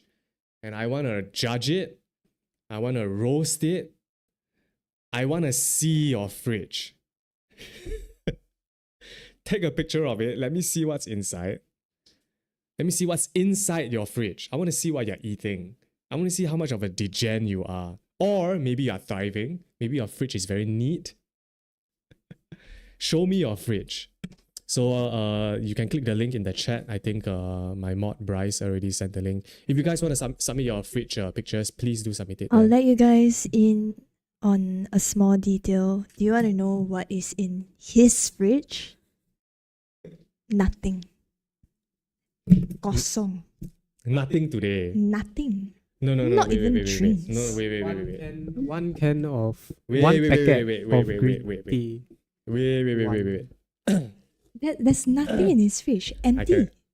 I can explain.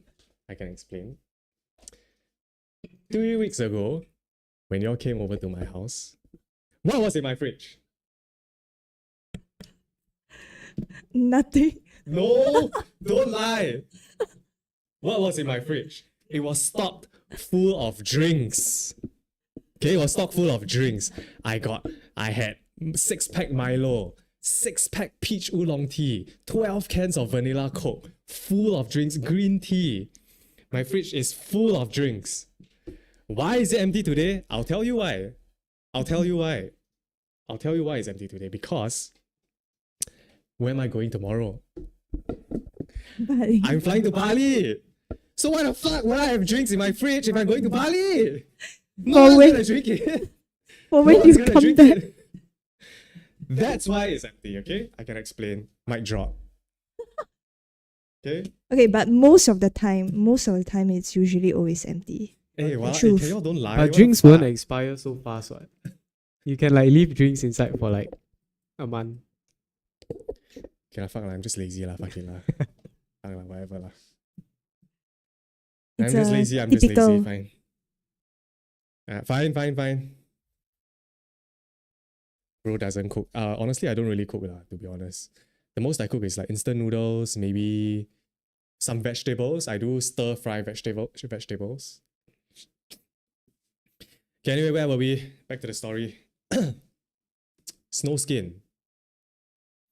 Thank you, Beatrix, for being a sneaky supporter. I appreciate you. Thank you. Thank you so much. We'll be streaming every Friday, 7 p.m. So thank you for joining. Channel members get extra streams every month. Channel members only streams. So thank you for joining. This story is by Snowskin. Let's see.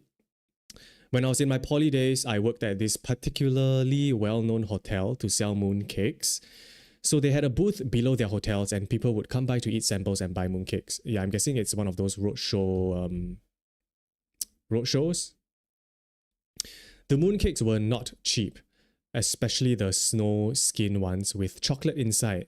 Are snow skin mooncakes usually more pricey? I don't know anything about mooncakes lah, to be honest. But it sounds quite premium though. Snow skin. I think The white some, mooncakes, right? Some. not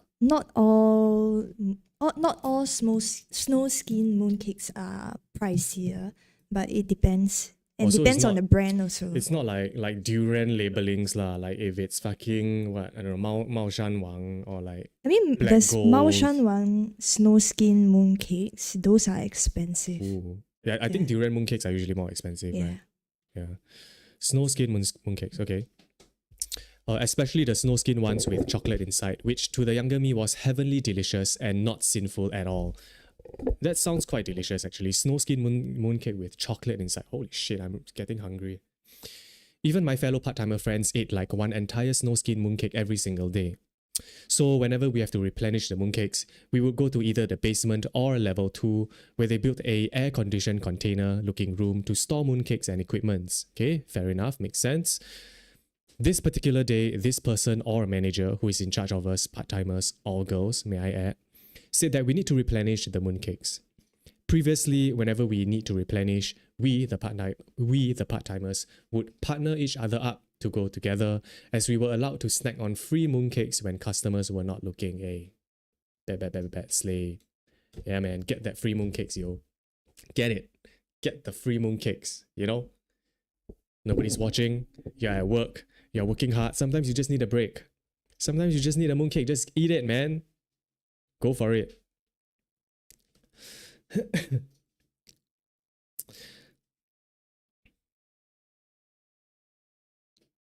But this time around, the manager said he would pick one of us to go with him to collect the mooncakes at level 2. Everyone avoided eye contact. Please, who wants to go with an uncle? Fair enough. And then he was eyeing on us and looked me up and down before announcing, okay, you. This weird uncle, 怪叔叔, weirdo uncle. 怪叔叔, yucks, you are weird uncle, you. And eyeing you, and how old were you at this time? Do you say? I'm guessing quite a young girl lah, right? Poly days. So that's what, 17, 18, 19? And how old is this guy? You weirdo.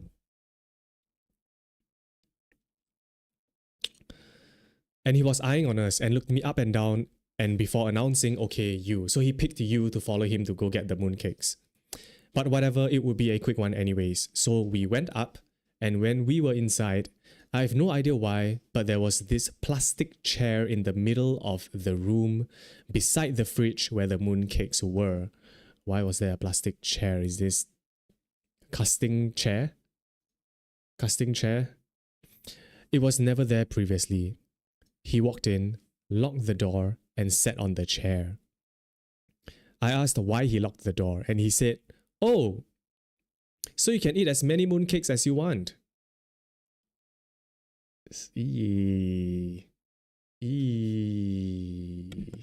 Weird uncle. Uncle This so is weird. this is why you always choose the bear, guys. You gotta always choose the bear. Choose the bear? What's choose the bear? Do you guys know on TikTok there's like this thing where, okay, so I'm gonna ask you if you have a future daughter in Okay, future. wait. Where do you get?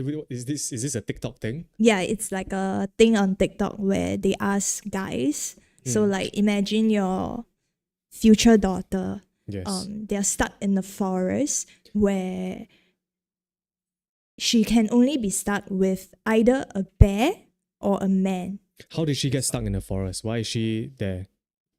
It's just a question, it's a hypothetical question. But my You- daughter won't be stupid enough to get stuck in the forest. the whole world ended. So it's just both of them. So it's the end of the world. It's the end of the world. Just take it as it's the end of the world. And then, she's either stuck with another man, a random man, or a bear.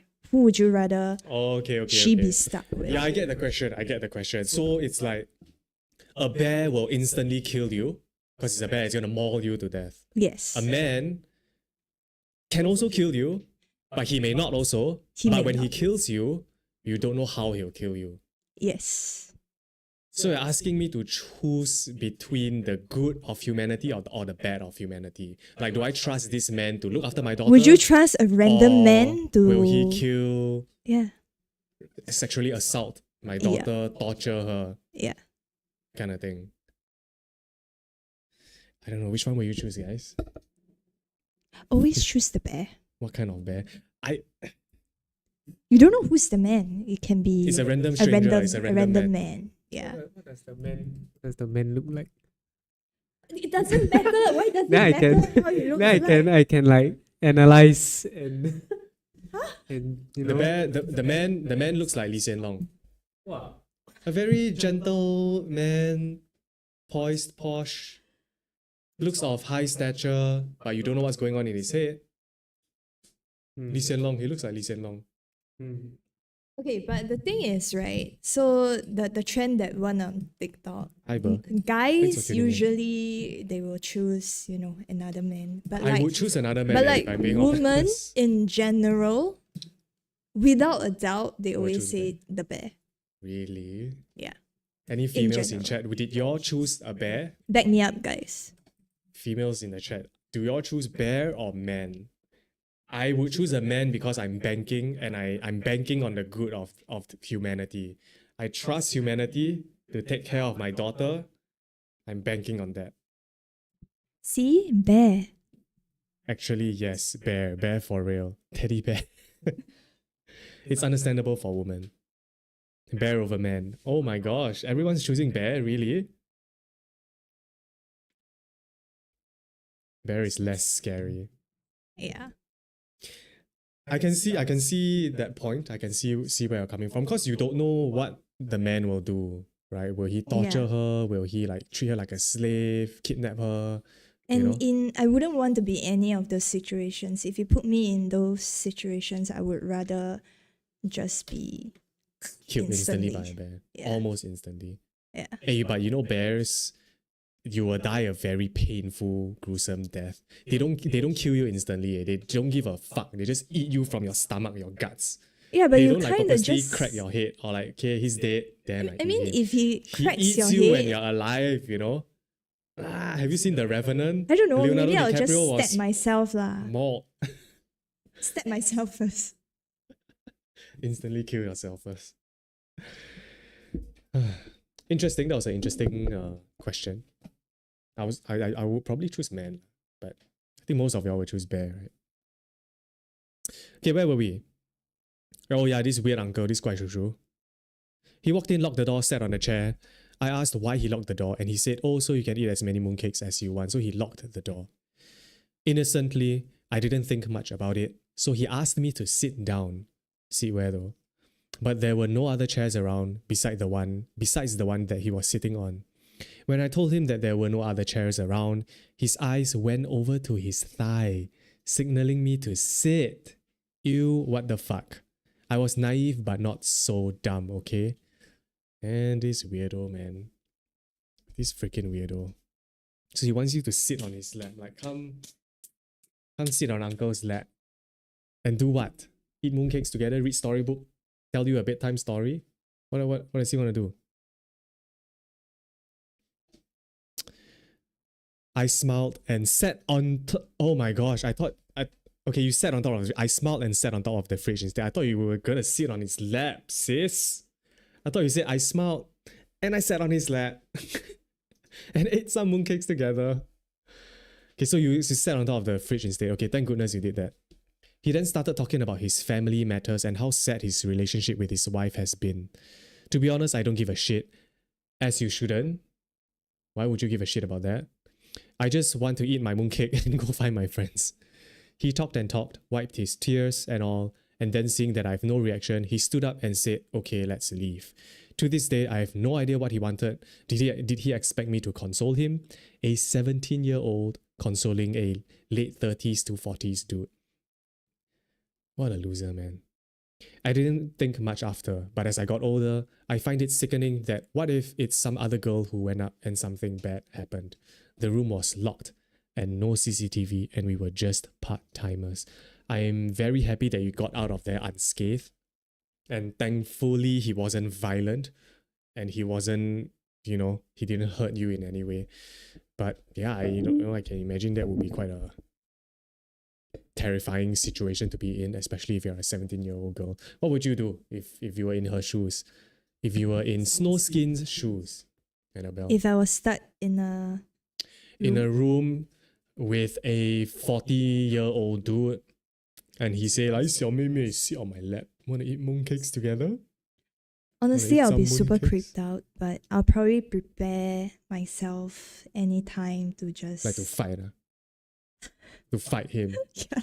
It's gonna be hard. He's a 40-year-old man, Just kick the balls. That's the most True. sensitive part, right? True, you have to sucker punch his balls, lor. When he When he isn't- tries to do something, Yeah. just or like just scream, I'm gonna call police. You just start crazy screaming or you bark at him. You ask the question, want to sit on my lap. Then you just straight away just punch his balls. You just charge towards him and sit on my lap. Or do you just straight away start? I would choose the bear. Fuck, man. Or you just act crazy, What if that's his thing? What if he likes crazy girls? Oh yeah, be crazy more. Then I don't know.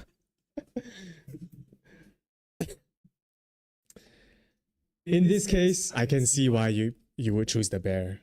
In this case, yeah. Fucking 怪叔叔, dude. Sharon said, but Annabelle sit on my lap before. Excuse me. Do you? Why are you sitting on Sharon's lap? What the fuck Why were you not? doing? Why not? Eating mooncakes together. Yeah, eating mooncakes together, sit on each other's lap. Sit on her face. Hey. Family-friendly Christian channel stream here. We're a family-friendly Christian channel stream here. I'm just sitting on kidding, guys. faces. We do not condone such stuff. We do not sit on people's faces to do whatever nonsense. Alright? Holy Christian channel here. Family-friendly. But also probably gonna get demonetized. No shitting on faces. No, we don't shit on faces. Alright, next story. That was a fun story. That was a fun one.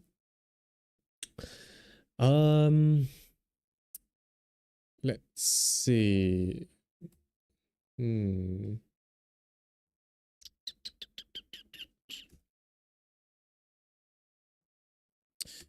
Annabelle, you wanna choose the story?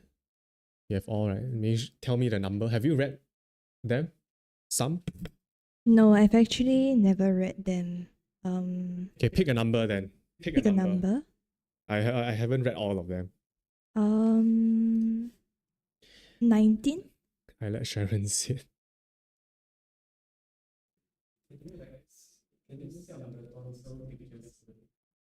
Oh, too disgusting. The tonsils are still on his screen.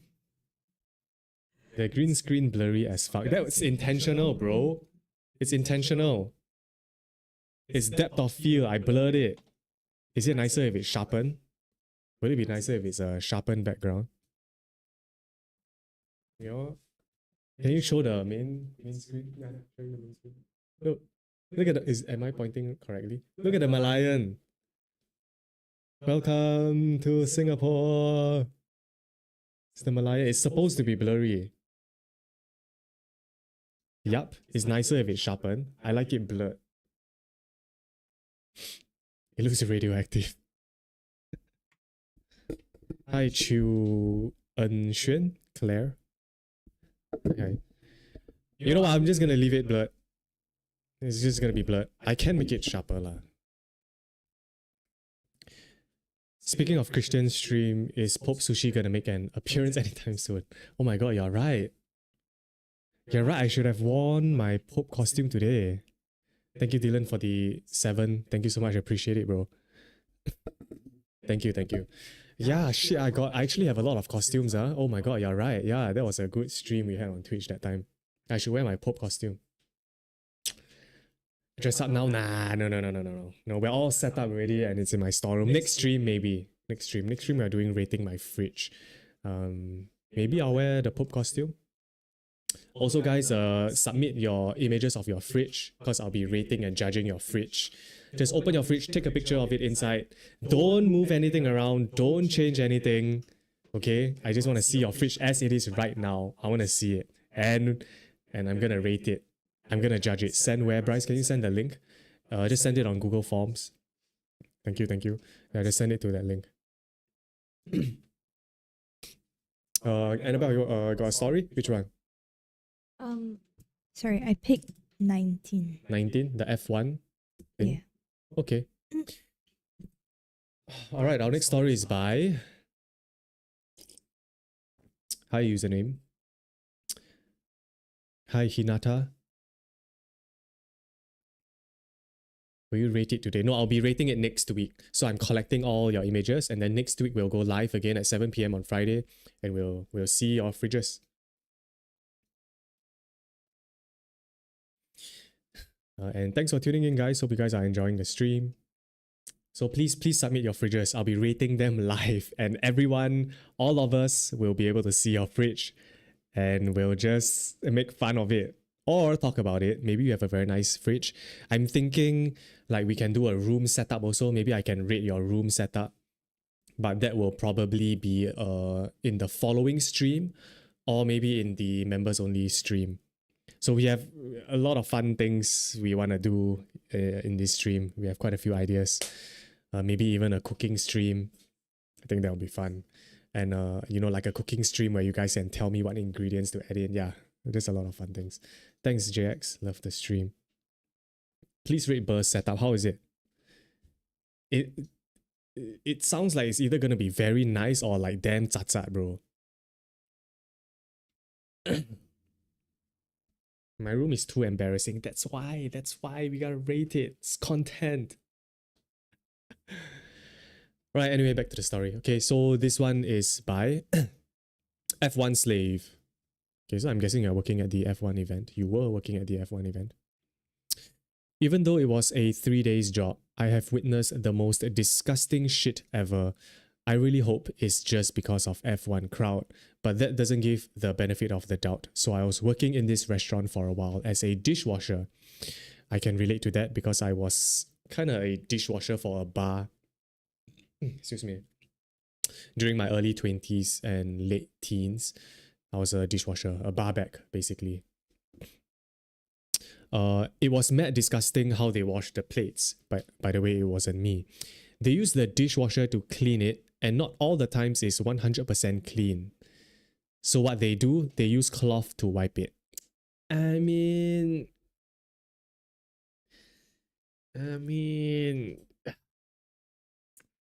if it's a very busy day, okay, I can only tell from my experience working at a barback lah, when I was working at I was working at Ming Club. Okay? Confession time, confession story. I worked at Ming as a club and I didn't wash the dishes properly. Fuck you, Ming. Fuck you guys. What are you gonna do? Sue me? You can't. You can't sue me. Because Ming is closed already. It's shut down. Oh, you wanna fire me? You wanna say something? You can't.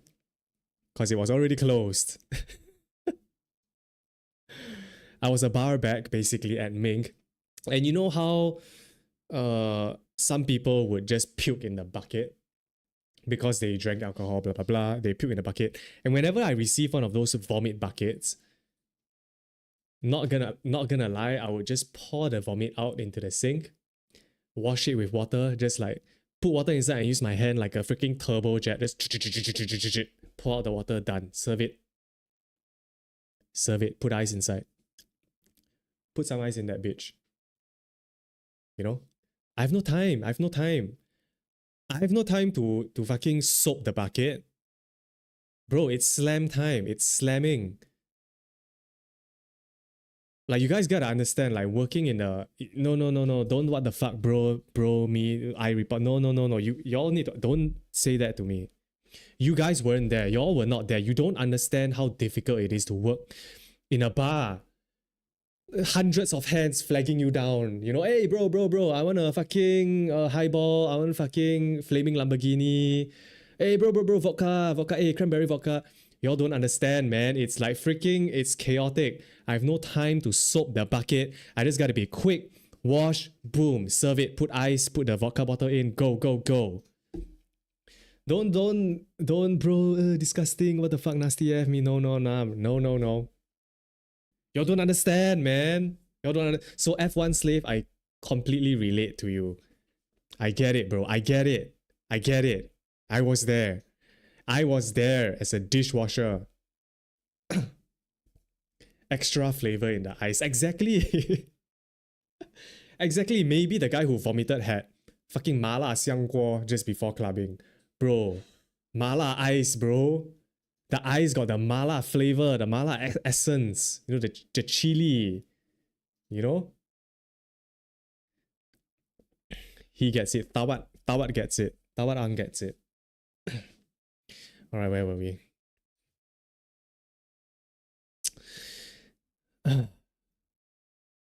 It was mad disgusting how they washed the plates. By the way, it wasn't me. Oh wait, no, it wasn't F1 Slave. F1 Slave didn't do it. They use the dishwasher to clean it, and not all the times it's 100% clean. So what they do, they use cloth to wipe it. Mind you, some of the cloth are wet and soggy with residue, and before that they rinse with dirty water too. Can't remember what restaurant because I was jumping around like an actual slave. Note, we were just dishwasher for different kinds of restaurants, not just one. That's why we could jump around restaurants to wash dishes. Okay, I don't use dirty water. I use clean water to wash my cups when I was a barback. The only thing I did was not soap the vomit buckets. That's the only thing I did. Okay, but I cleaned the glasses well. I tried to make sure there are no lipstick stains on the glass. You know how girls always, have their lipstick stains on the glass? I had to clean that.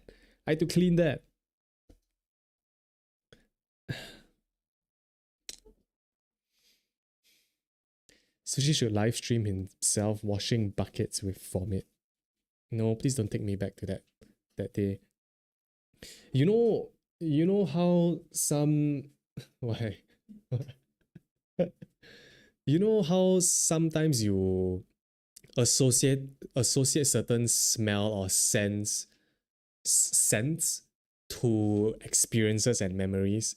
Now there's a particular scent that Mink Club always uses, and nowadays whenever I smell that, I just flash back to me washing dishes and washing cups. There's a smell of Mink. Do you know the smell? Because Annabelle worked at Mink before also, and we were working together. That club musty scent. Yeah. With a bit of the smoke machine The smell. smoke machine. And they the have a smell. particular scent they use also. Yeah. I don't know what smell it is, but yeah, when I smell that but scent, it's like... that place was nasty, guys. If you guys have ever been to Ming, I guess this is a bit of revealing our age, but if you guys have ever been to Ming, that place is nasty. The cups I don't think that you people use, would know what everything. Ming The seats especially, Yeah, the you don't know how seats, many man. people has vomited all over those freaking seats. some behind the scenes stuff Yeah. of what it's like working in a club, a nightclub. And I think Ming back then was quite a popular Yeah. club, right? Because I think it opens till like 6 a.m. So a lot of people hit there after all the other clubs close. So yeah. Yeah. Tough times, man. Yeah, and once, I don't know if you know, that once we found a dead rat behind the bar. Did you know that? Oh yeah. We found Yeah. a dead rat It's behind not just the bar. dead rats, there's cockroaches everywhere. Yeah, cockroaches. Yeah, but the most Because when I first started working at Mink, there was already this very pungent, rotting smell. And I just thought, Yeah. okay, maybe it's mold or moisture, Yeah. right? But it turns out it was actually from that rat. And we Yeah. only found that rat after I was working there for about 1 year, a They year always plus. no, they always put rat traps all around Yeah, the place. The yeah, that's why the glue rat traps. kena trap. Yeah, and and then it then just stays they there. caught so many. There were so Yeah. many of them. Yeah. Those were the times. Those were the times. They didn't pay us for months and we still haven't been paid. Who's Theodore? Do you know a Theodore?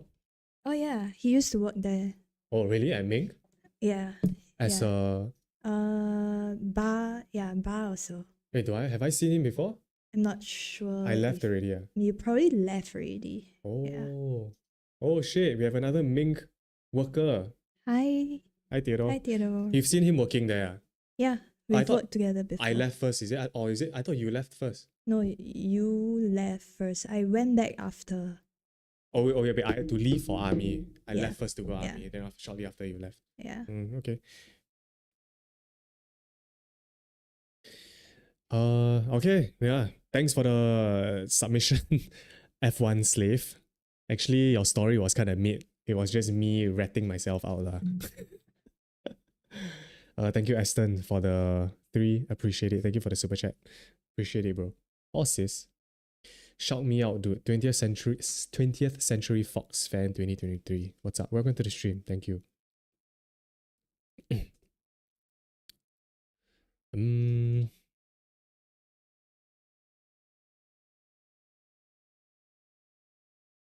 Alright, let's try this. This story is by Coco. My story was worse. Yeah, it was kind of worse. Worse in terms of severity. Hi, Evel. Wow, first time see Sushi live. Yo, I'll be live every week, every Friday, 7 p.m. Singapore time. So do tune in. It's not gonna be a one-time thing. We're doing this live every week. You're gonna be seeing my face every week.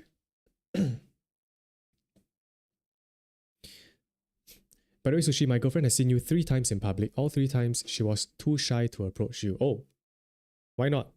I mean, usually when people approach me, I just say hi and take a picture. She gonna slap. Yeah, you fucking charge my slap, bro. Dylan, ask your girlfriend, don't approach me. I will. Like, boop. Boop. Okay, it's good that she doesn't approach me. I'm just kidding, lah, bro. I'm just kidding. I'm not gonna slap your girl, okay? I have respect for your girl, okay? Just kidding. I ain't gonna slap her. But yeah, I mean, if you see, you can tell her to just like come up, lah. Usually people just ask for a photo, then I'm like, yeah, that's it. Haha, she's super shy. Can I be your boyfriend? Sure. I'm looking for a boyfriend. But Daniel, I want to know how much are you earning a month? Are you working at a nuclear power plant, earning 15K a month? Cause I'm a expensive boy. Daniel, I expect you to be driving a Lamborghini, have a private jet, and staying right beside Naomi Neo in the landed property area, okay? I'm an actor. Wait, for real? Are you an actor? Hello from Indonesia. Hi, Sundel Bolong. Hi. Wow, we have international viewers. Brunei, Indonesia, Malaysia.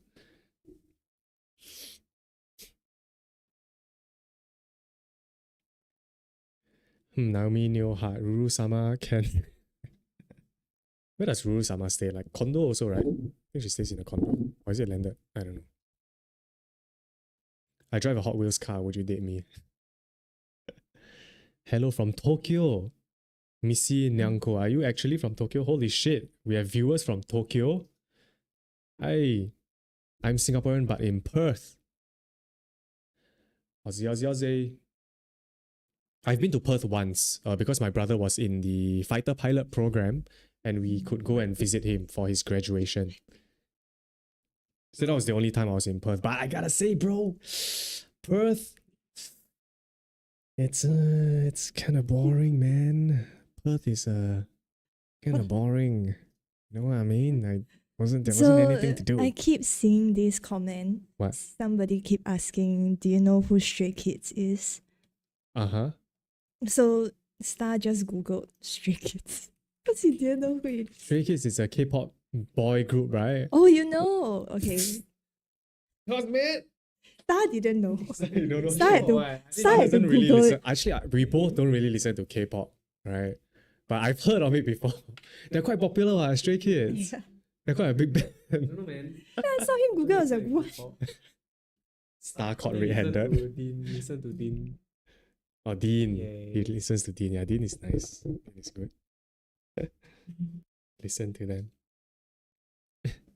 Stray Dogs, I know. Do you watch Family Guy? A bit.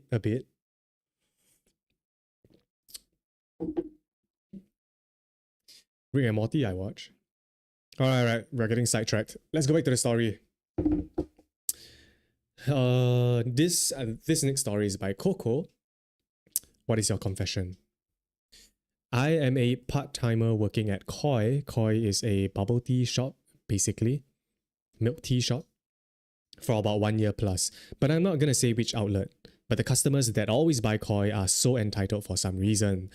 Are they? I mean, I've bought Koi. I don't think I'm entitled. I hope not.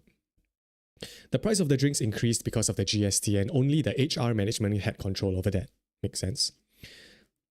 There was this customer who bought a normal milk tea with bubbles, which cost about $4.90, and she shouted at me because of the price, saying I increased the price of the drink on purpose and that I had the intention to make her bankrupt. I think she's just a little bit crazy lah. Which person in their right mind would assume that? Or say that? The price used to be $4.50. I explained that I had no control over the prices and only the HR can decide. She did not believe me and wanted to speak to my store manager. Even my store manager explained that the customer was still raging and whatever, and went to email the HR to complain about me. Lamau, no money, don't come and drink Koi. Oof. Yeah. Preach, man. Is her name Karen? Confirm a Karen. Sounds like a fucking Karen. Sounds like Just play along. Just play along and then, yeah, I increased the price. Why? Not happy. I will increase another $1 now. So it's $5. Take a tip. the Karen will explode, man. Then when she gets angry, you just laugh. Ha ha ha. You cannot do anything. Fuck that Karen, man. There was this other time on a Saturday, and it's always really damn busy on Saturdays. It was towards closing shift around 9:15 p.m. and suddenly a lot of Grab and Foodpanda orders came through and one of my colleagues gave wrong toppings for the drink and it got delivered. The customer ordered 4 cups and we only got 1 topping for the drink wrong. And around 10 p.m., the customer called our store and scolded us for putting a wrong topping into the drink, and he blamed us for making him reach home late and having his dinner late, which was wild, by the way. Well, because he didn't have enough bubbles, he didn't have enough energy to walk home faster, is it? Like what? What? Why would he be blaming you for the wrong order and because of that made him reach home late? He ordered from Grab or Foodpanda, right? There wouldn't be a difference. What the hell? My store manager asked him to go down to the store the next day, and she said she will compensate him a free drink, and bro demanded 4 free large drinks with a cooler bag. Damn. What an entitled bitch. Or bastard. My manager can't really say no, otherwise a lot of issues will arise from this type of customers. She just agreed, and I was working the next day too. The customer came and took his drinks, and he still had the audacity to give us a snarky remark. Hey, you better don't mess up my orders. If not, I'm not coming back. Sounds damn bitchy, eh? You better don't mess up my order. I don't come back. I'm not coming back. I would have just said, yeah, just don't come back. What's one customer to call? Even after we compensated him with 4 free drinks. Like, damn, we don't even need his money, Lamau. Thanks for reading. It's super long. It's not that long. Thank you, Coco, for submitting this story. And another story of an entitled customer.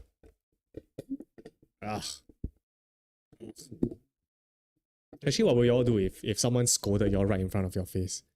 Like, starts berating you. Okay, you're one of those koi xiao meis. Okay, you're one of those Yeah. koi xiao mei. Honestly, I will start crying. Wait. I'm the angry customer. Okay. Hi sir, welcome Wait, to Koi. I haven't reached the store yet. I'm not at the store yet. Who are you talking to? Walk faster lah. Wait, I got no toppings. I got no energy to walk. Okay. So I'm bringing my drink. Hi, welcome to Koi. How can I help you? Ma'am, why don't I have any toppings in my drink? I ordered 3 toppings and there's no topping in my drink at all. Are you all stupid? Do you all not know how to put toppings? Maybe let us just change it for you. No. I want to change and I want to talk to your store manager now. The store manager not around. Call him. Do you not have any hands? Can you call him now?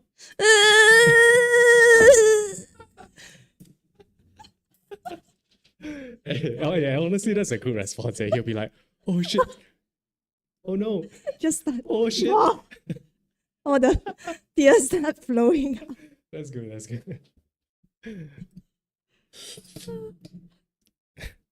That was funny.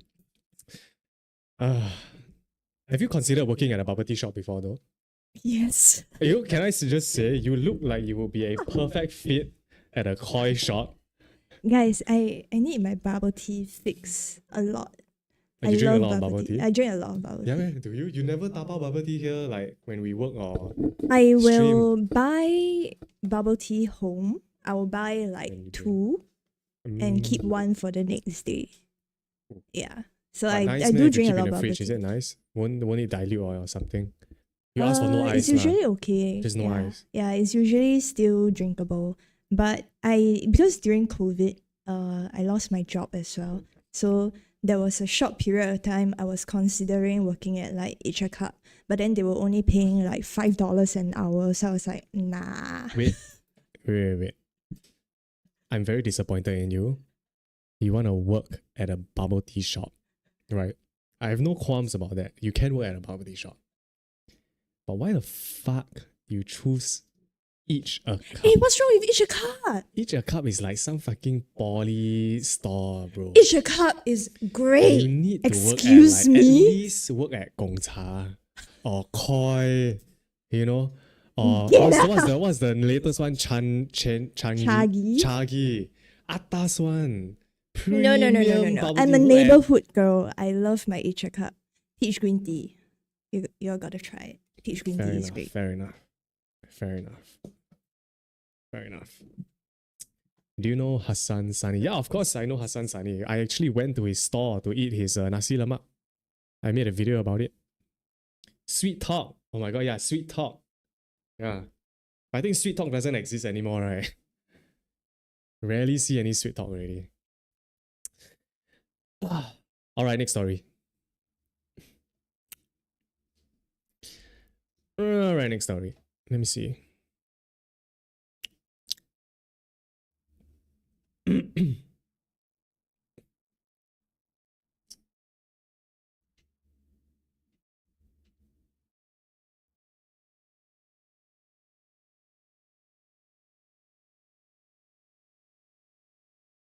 Well, let's try this.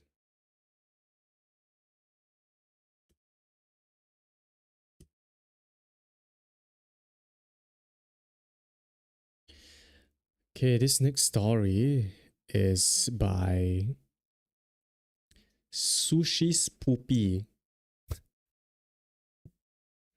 Fucking why, bro? Why are you naming yourself after my shit? Y'all are damn nasty, bro. Y'all are freaking weird, man. Y'all are weird. Hi there, Pastor Sushi. I'm here to unload all my sins onto you. Do it. Do it. Okay, this one, I think we are going to go quite deep into this.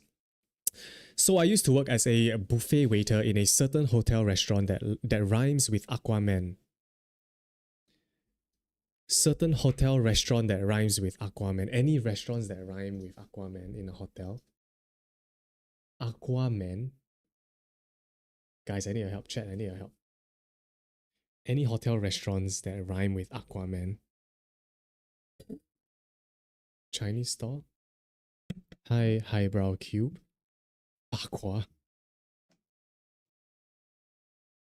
Bakwa, man. Bro, what? Sushi is streaming how long? I don't know. 20, 30 more minutes? I don't know. How long have we been streaming? 2 hours? Lord Farquhar. Yeah, 2 hours? Yeah, about 2 hours. 2 hours. So I used to work at as a buffet waiter in a certain hotel restaurant that rhymes with Aquaman. And the story goes like this. We open sharp at 6 p.m. and do closing at 9:30 p.m. as we close at 10 p.m. And lo and behold, a southern/northern Indian family came in at 9 p.m. Can't really remember whether they are southern or northern as they apparently can't eat rooted vegetables. Oh, wait. Oh, I didn't load the full story. It's only half. Wait, let me check.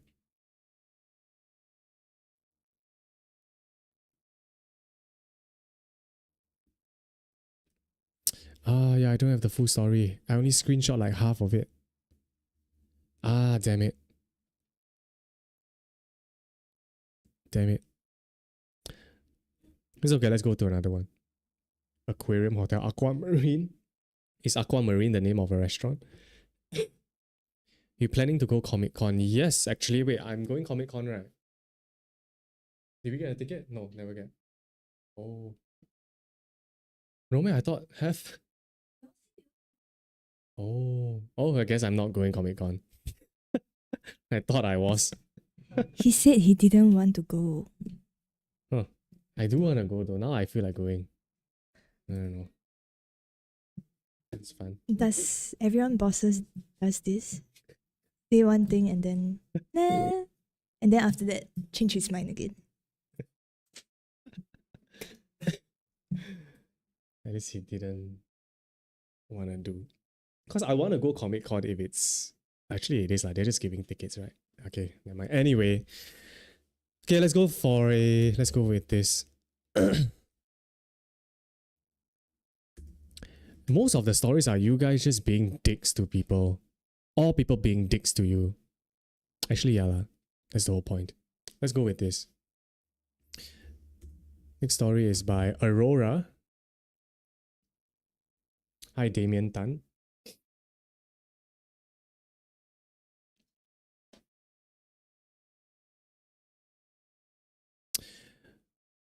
A few years ago, I used to work in a kopitiam to help my akong, your grandfather.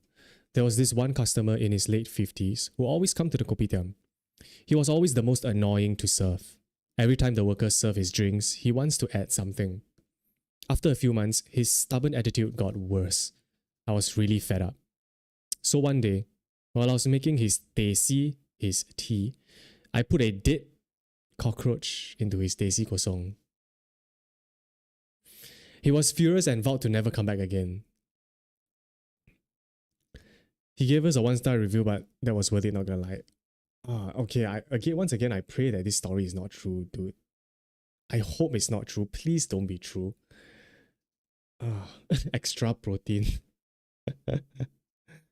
A dead cockroach. Yeah, I don't. Do you think this story is true? It's short and sweet, lah. You know. Did the review put the picture? He gave us a 1-star review, but nah, no picture. Yeah.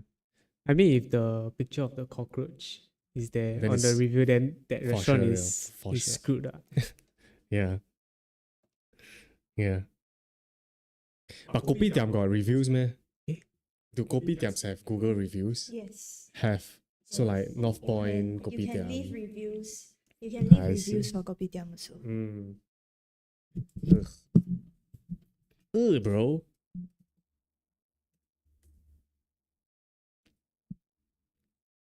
Have we done this, Kel? Ajisen ramen. Te o te si te alia no te katsua. Cockroach tea, please. Can I get a cup of cockroach tea? What about 46? 46? Yeah. Okay. This one is by. Oh, we don't have the name, we cropped it out. Airing my supervisor's dirty laundry. Hi, Sushi. I'm a fan from New Zealand. Oh, shit. I have viewers from New Zealand. Any New Zealanders in chat? Hello from Singapore.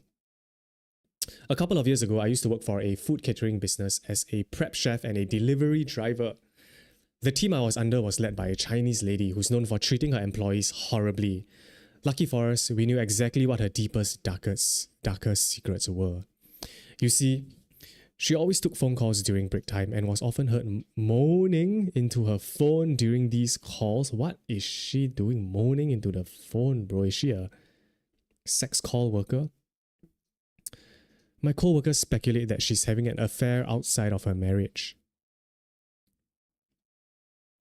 as she has been seen being intimate with men who are not her husband in public by a couple of co-workers. Oh, this cheating woman. The funny thing is, when I told her I'm Malaysian, she had no idea that I understood Mandarin. So at times, while I was driving her and a few Ang Mo co-workers to events, she would openly flirt with her side hoes on the phone, not knowing I understand every single word she says. Bro, what? Whoa, this story though. Okay, interesting. I'm invested. So your supervisor was having multiple affairs outside of her marriage, and she just had giant balls of steel and just didn't care and just openly flirted with her multiple affairs in front of her employees, which are you guys, in front of her colleagues, I mean. Goddamn. Even though my co-workers thought it was only an affair, what I overheard was 10 times worse. You see, she's actually part of a Chinese swingers club.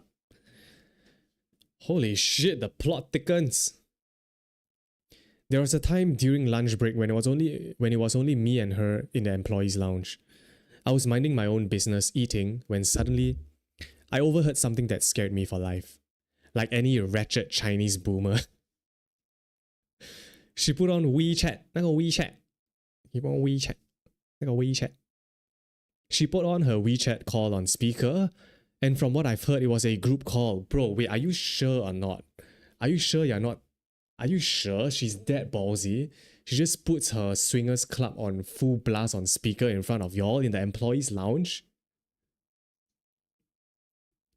Maybe she's probably. Maybe she's trying to recruit other Yeah, employees. she's trying to promote her swingers club. And like low key promote. Like see whether anybody is suddenly interested, then go to the back room and then hey, I heard you're in the swingers. Yeah, like she blasting on her phone. Can I join? You know, someone moaning, then she like, yeah, I'm in a swingers club, ah. Yeah. See whether the other employees heard or not. Like any wretched Chinese boomer, she put on her WeChat call on speaker, and from what I've heard, it was a group call. Now, this is no ordinary group call. This is her swingers club WeChat group call. Over the phone was a father and son. Over the phone was a father and son planning a booty call with her. I heard her say shit like, 你的儿子是不是本力比你好啊？体力. Oh, 体力. What is 体力? 体力 is like your body strength. Body strength? Yeah. So, like whether you have stamina. Like sexual stamina. This is what it's referring to. So the wretched supervisor asked, does your son have better sexual energy than you. Not sexual energy. What she's saying is like physical stamina. Physical like, stamina. Yeah, are you stronger? Like to go like for hours lah. Like 你的体力好不好？你的体 You 力好 gotta 不好 mute that, man. Right. That's what she meant, right? Yes. And she also said, 阿姨年轻的时候比你女朋友漂亮。 Oh, I'm actually surprised that you actually managed to reach that. Of course, I got A1 for Mandarin, A1 for Chinese. That was a lie. Basically translates to, when auntie was younger, she was prettier than your girlfriend. So she was saying this to the guy on her phone. There was more that was said over the phone, but let's cut to the climax of the story. One day she gathered all of us around and told us a major client was booking us for a wedding catering. Our co-supervisor had set up a meeting between us, the main team members, and the client. Bear in mind that none of our team members are Mandarin speakers besides the Chinese lady and me. During the day of the meeting, a Chinese man in his late 40s arrived and was immediately introduced as our major client. As soon as he walked in, he began complimenting our Chinese leader, saying he knew he had picked the right business for his son's wedding. Oh shit. Son? I immediately caught on to some hanky-panky shit between these two as their interactions are so fucking weird. We had our meeting and it was a success. But before the guy left, he said to our Chinese supervisor, 谢谢你啊，今晚会好好回报你的 Yeah, 餐食你让你爽。 What? Repeat? 餐食你啊，你是餐 How? 操死你让你爽。Fuck Yeah. you till you like happy. Yeah. Like basically, thank you, 谢谢你啊，今晚 thank you. Tonight I will repay you by giving you a good fuck. That's what it meant. So the supervisor said this because she thought nobody could understand her. I mean, the guy said this because he thought nobody could understand him. However, OP understood because OP is a Malaysian Chinese living in New Zealand. That was a very fucked up thing to witness, but this is not it. I can imagine that. I can imagine. During the day of the catering, I tried to follow them as much as possible to try to clock some dirt on the Chinese lady before quitting this horrible job. Oh, you sneaky man. You sneaky bastard. Oh, girl. Wait, is it a girl? You sneaky person. But I like it. Saying he knew, Lucky me, my job of the day was actually catering for backstage workers such as the makeup lady, the setup team from a different company, and the musicians, while my co-worker's job was to feed the masses. Now this pretty much guaranteed my chances of sneaking backstage where the Chinese supervisor and the weirdo client will be for most of the day. Long story short, I followed them to the underground car park and saw her giving head to him in the backseat of our delivery van. Oh, she nasty. She nasty. She a nasty woman. Thank fuck it wasn't the driver's seat at all, as I was also the driver. 2 weeks later, before handing in my 3 weeks notice resignation paper, I've come up with a subtle plan to fuck with her for traumatizing me. One day during lunch break, she told me to wash the dishes for everyone, and I complied. But before getting up from my chair, I replied to her, 阿姨, didn't know you loved sucking dick in the backseat of the company car, you naughty bitch. Yeah! Yeah! Hell yeah. Good job, OP. That's right. That's right. I could feel the triumph in your voice. Aye. Didn't know you loved sucking dick so much in the backseat of the company car, huh? Aye, I know what you did. I know what you did in the back of the van. You naughty, naughty bitch. I know you love sucking that dick. Oh, but you said it in Mandarin. Okay, in Mandarin. The look of fear in her eyes will forever be the funniest thing I've ever witnessed. For days, I would traumatize her by only speaking Mandarin to her. I would often ask her if she could let my uncle join the swingers club as a joke, as well as fucking with her by saying I took a pic of her giving head. No, I did not take the picture. For my final 3 weeks at work, she treated me like her godson, fearing I would air out her dirty laundry. But it was too late. I told every single co-worker. Sorry, auntie.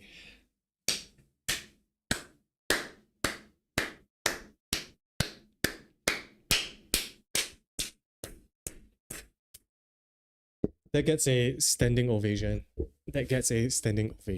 Thank you for that wonderful story. That was amazing. The best story that I've read so far. Felt like it had a whole 3-act structure. I felt like I was reading a script, bro. I was immersed. That was A plus. That's an A+ story. A very fucked up story, but A+. Massive W. Good story. That was a great story. Thank you for submitting your story. Guys, also next week we'll be reacting to your fridge. So please take a picture of your fridge if you want me to react to it. And send it in the Google link form, which should pop up. Yes. Yeah, send it to that link that Wataru Momo just sent. I'll be rating and judging your fridges. So just take a picture of your fridge, the inside of your fridge, the inside. I want to see the inside, not the outside, the inside of your fridge. Send it to the Google form. But yeah, that was a good story. That was my favorite story.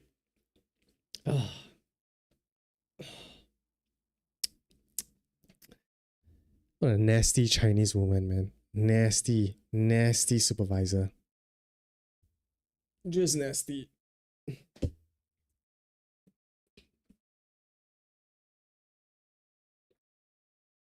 My fridge is boring as fuck.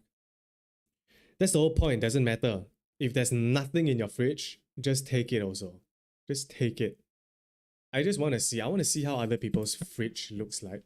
I want to you see what guys kind of can food be you guys are eating. 2 peas in a pot where you have nothing in your fridge. Now, I have nothing in my fridge now. Yeah. There used to be a lot of drinks. No, there's nothing. So next week there'll be a lot of things lah. Actually, That's no, what because you're after that, saying. I'm also going Oh. overseas again. You guys gotta show yours first, though. Can we? Are you gonna bring your whole fridge here? You wanna see my You fridge? carry your whole fridge. He's gonna go take a picture of his fridge.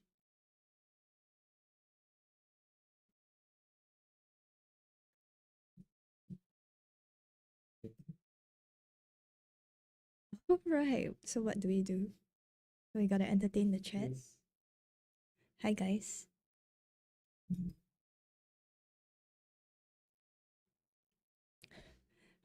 Star, sing please.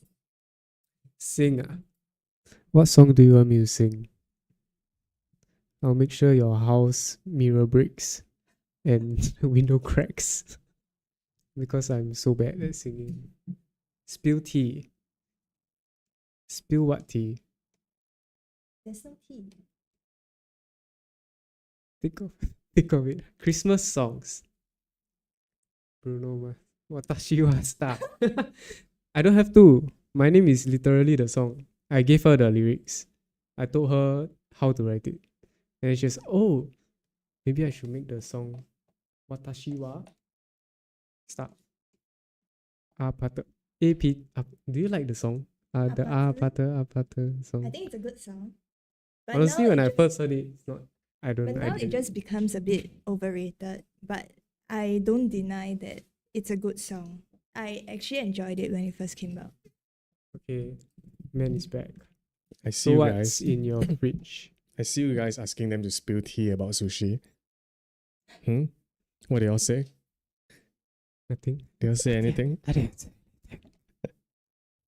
big bro. Anyway, I took a picture of my fridge. So this is some teaser. For those of you who are shy to show your fridge, I'm gonna show mine first. Nothing to be shy about. Nothing to be afraid. Okay. This is how my current fridge looks like. And don't say there's nothing in there, because there are plenty of things in there. Okay. Can you see? It's not focused. Not focused. How about Okay, wait. How about this? Okay, wait, give me a yeah.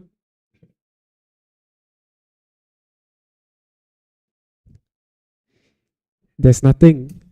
He planted the Red Bull inside. Oh, I didn't.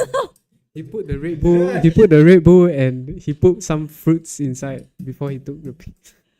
It was originally empty. Okay, wait. So, what you guys saw, top shelf, I have 3 cans of Red Bull. It's not empty. I have 2 Yakult inside. I have dog food because I need to feed my dog. I have a can of tuna, luncheon meat, meal prep, sausages, fruits and vegetables because I'm a healthy boy. I eat my fruits and vegetables. Okay. I have grapes in there as well. And I didn't show you guys the second picture. Can you see? Yeah.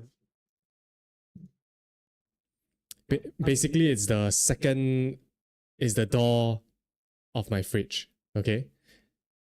Not sure if you guys can see, but I'm going to describe it to you. Basically, on that side of the fridge, I have margarine or butter, milk, not just one type of milk. No. 2 types of milk. Normal milk and The other oat one milk. was sponsored, that's why it's there. Just say. Okay, fine, that was sponsored. The oat milk was sponsored. Okay, fine, the oat milk was sponsored. But beside the oat milk, I have mozzarella cheese. Wow, mozzarella cheese. Huh? A bit bougie. Sprinkling some cheese on my bread and baking it. I have miso soup paste, salt, pepper, and all my sauces. Garlic, chopped garlic. And an empty bottle of mayonnaise. Which I have yet to buy. Okay. Fine. It's not the best fridge. It's not the best looking fridge, but hey, what counts is that I'm honest. Okay? What counts is that I'm honest. And that's what I implore you guys to do. Just don't be afraid of your vulnerabilities, man.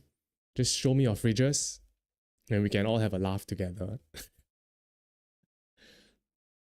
Who the fuck puts salt and pepper in the fridge? Oh, wait. Okay, I put my salt in the fridge, but my pepper is outside.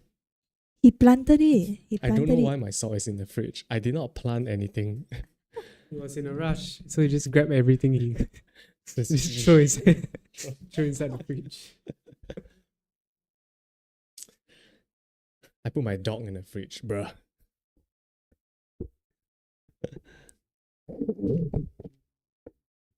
Reporting Sushi for having a boring fridge. Well, I live a simple life. I wake up, I eat bread, I eat cereal. That's all I do. Anyway, thank you guys for tuning in, man. Thank you for tuning in to our very first YouTube stream. And thank you to the ones who tuned in early, who saw the notification. And I think you guys helped us with some audio issues. Thank you for responding and telling us that, the mics weren't, there was no sound, and helping us with some feedback. But yeah, we'll be streaming again next week, live at 7 p.m. Singapore time every Friday. We're doing it every Friday. Thank you so much for tuning in to our first stream. I hope you guys had fun. We tried to make this as fun as possible, especially on the second half, because first half is Mysteries of Asia. I guess it's a little bit more somber and serious, but some of you fuckers still making jokes. Late night talk with Sushi. It's not super late. It's 9:30 right now in Singapore.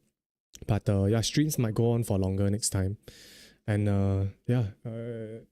thank you to those who subscribed. If you haven't subscribed already, subscribe to the channel. And yeah, thank you to those who joined the channel members. Channel membership. W stream. Thank you, Kuromi. Thank you. Thank you, Rem. Nice to see you. I hope to see most of you guys here again next week. Jason J, Bruh, Kindly, Del, Nair, XX Bear, Traditional Sword, Kendrick, KJ, Lumix, DCY96, Ezra, Nicholas, Nicola Gerardi, Dylan. Thank you so much, Dylan, for the super thanks and the channel members. Jennifer, Ongo Bongo. Can't join at the moment, too poor. You guys don't have to join it. You still get this content for free, absolutely free. Yeah, you guys will still get the content for free. Like, yeah, so no worries. Just there are extra streams, one extra stream for channel members. But it's okay, those of you who are not channel members also still get the stream completely free. Our weekly streams. But for those of you who want a little bit more, yeah, there's always the channel member. Best content is the free content. Yeah. Rinesh, fire stream. Thank you. I hope you guys enjoyed this stream. And yeah, this stream will be archived or live. Just go to my YouTube channel under the live tab. You will see all our past live streams. But this is the first one, so you'll probably only see one after this stream ends. And thank you, Real Drum England. Thank you for tuning in. Thank all of you guys for tuning in. Hope you guys enjoyed today's stream. And thank you, obviously, to Star and Annabelle for making all this possible. Star has been amazing behind the scenes, like setting up everything and configuring and troubleshooting everything. We took quite a while to set this up because we have quite a few cameras. 3 cameras, 3 mics, and yeah, the wiring is fucked, man. My room is so messy. You guys just can't see that. And thank you to Annabelle for her input and making the stream way more fun and exciting. Anything you want to say before we sign off? Remember to watch every week, guys. And thanks for watching. And I'll see you guys next week. Bye. Good night, everybody. Good night. Go. Good night.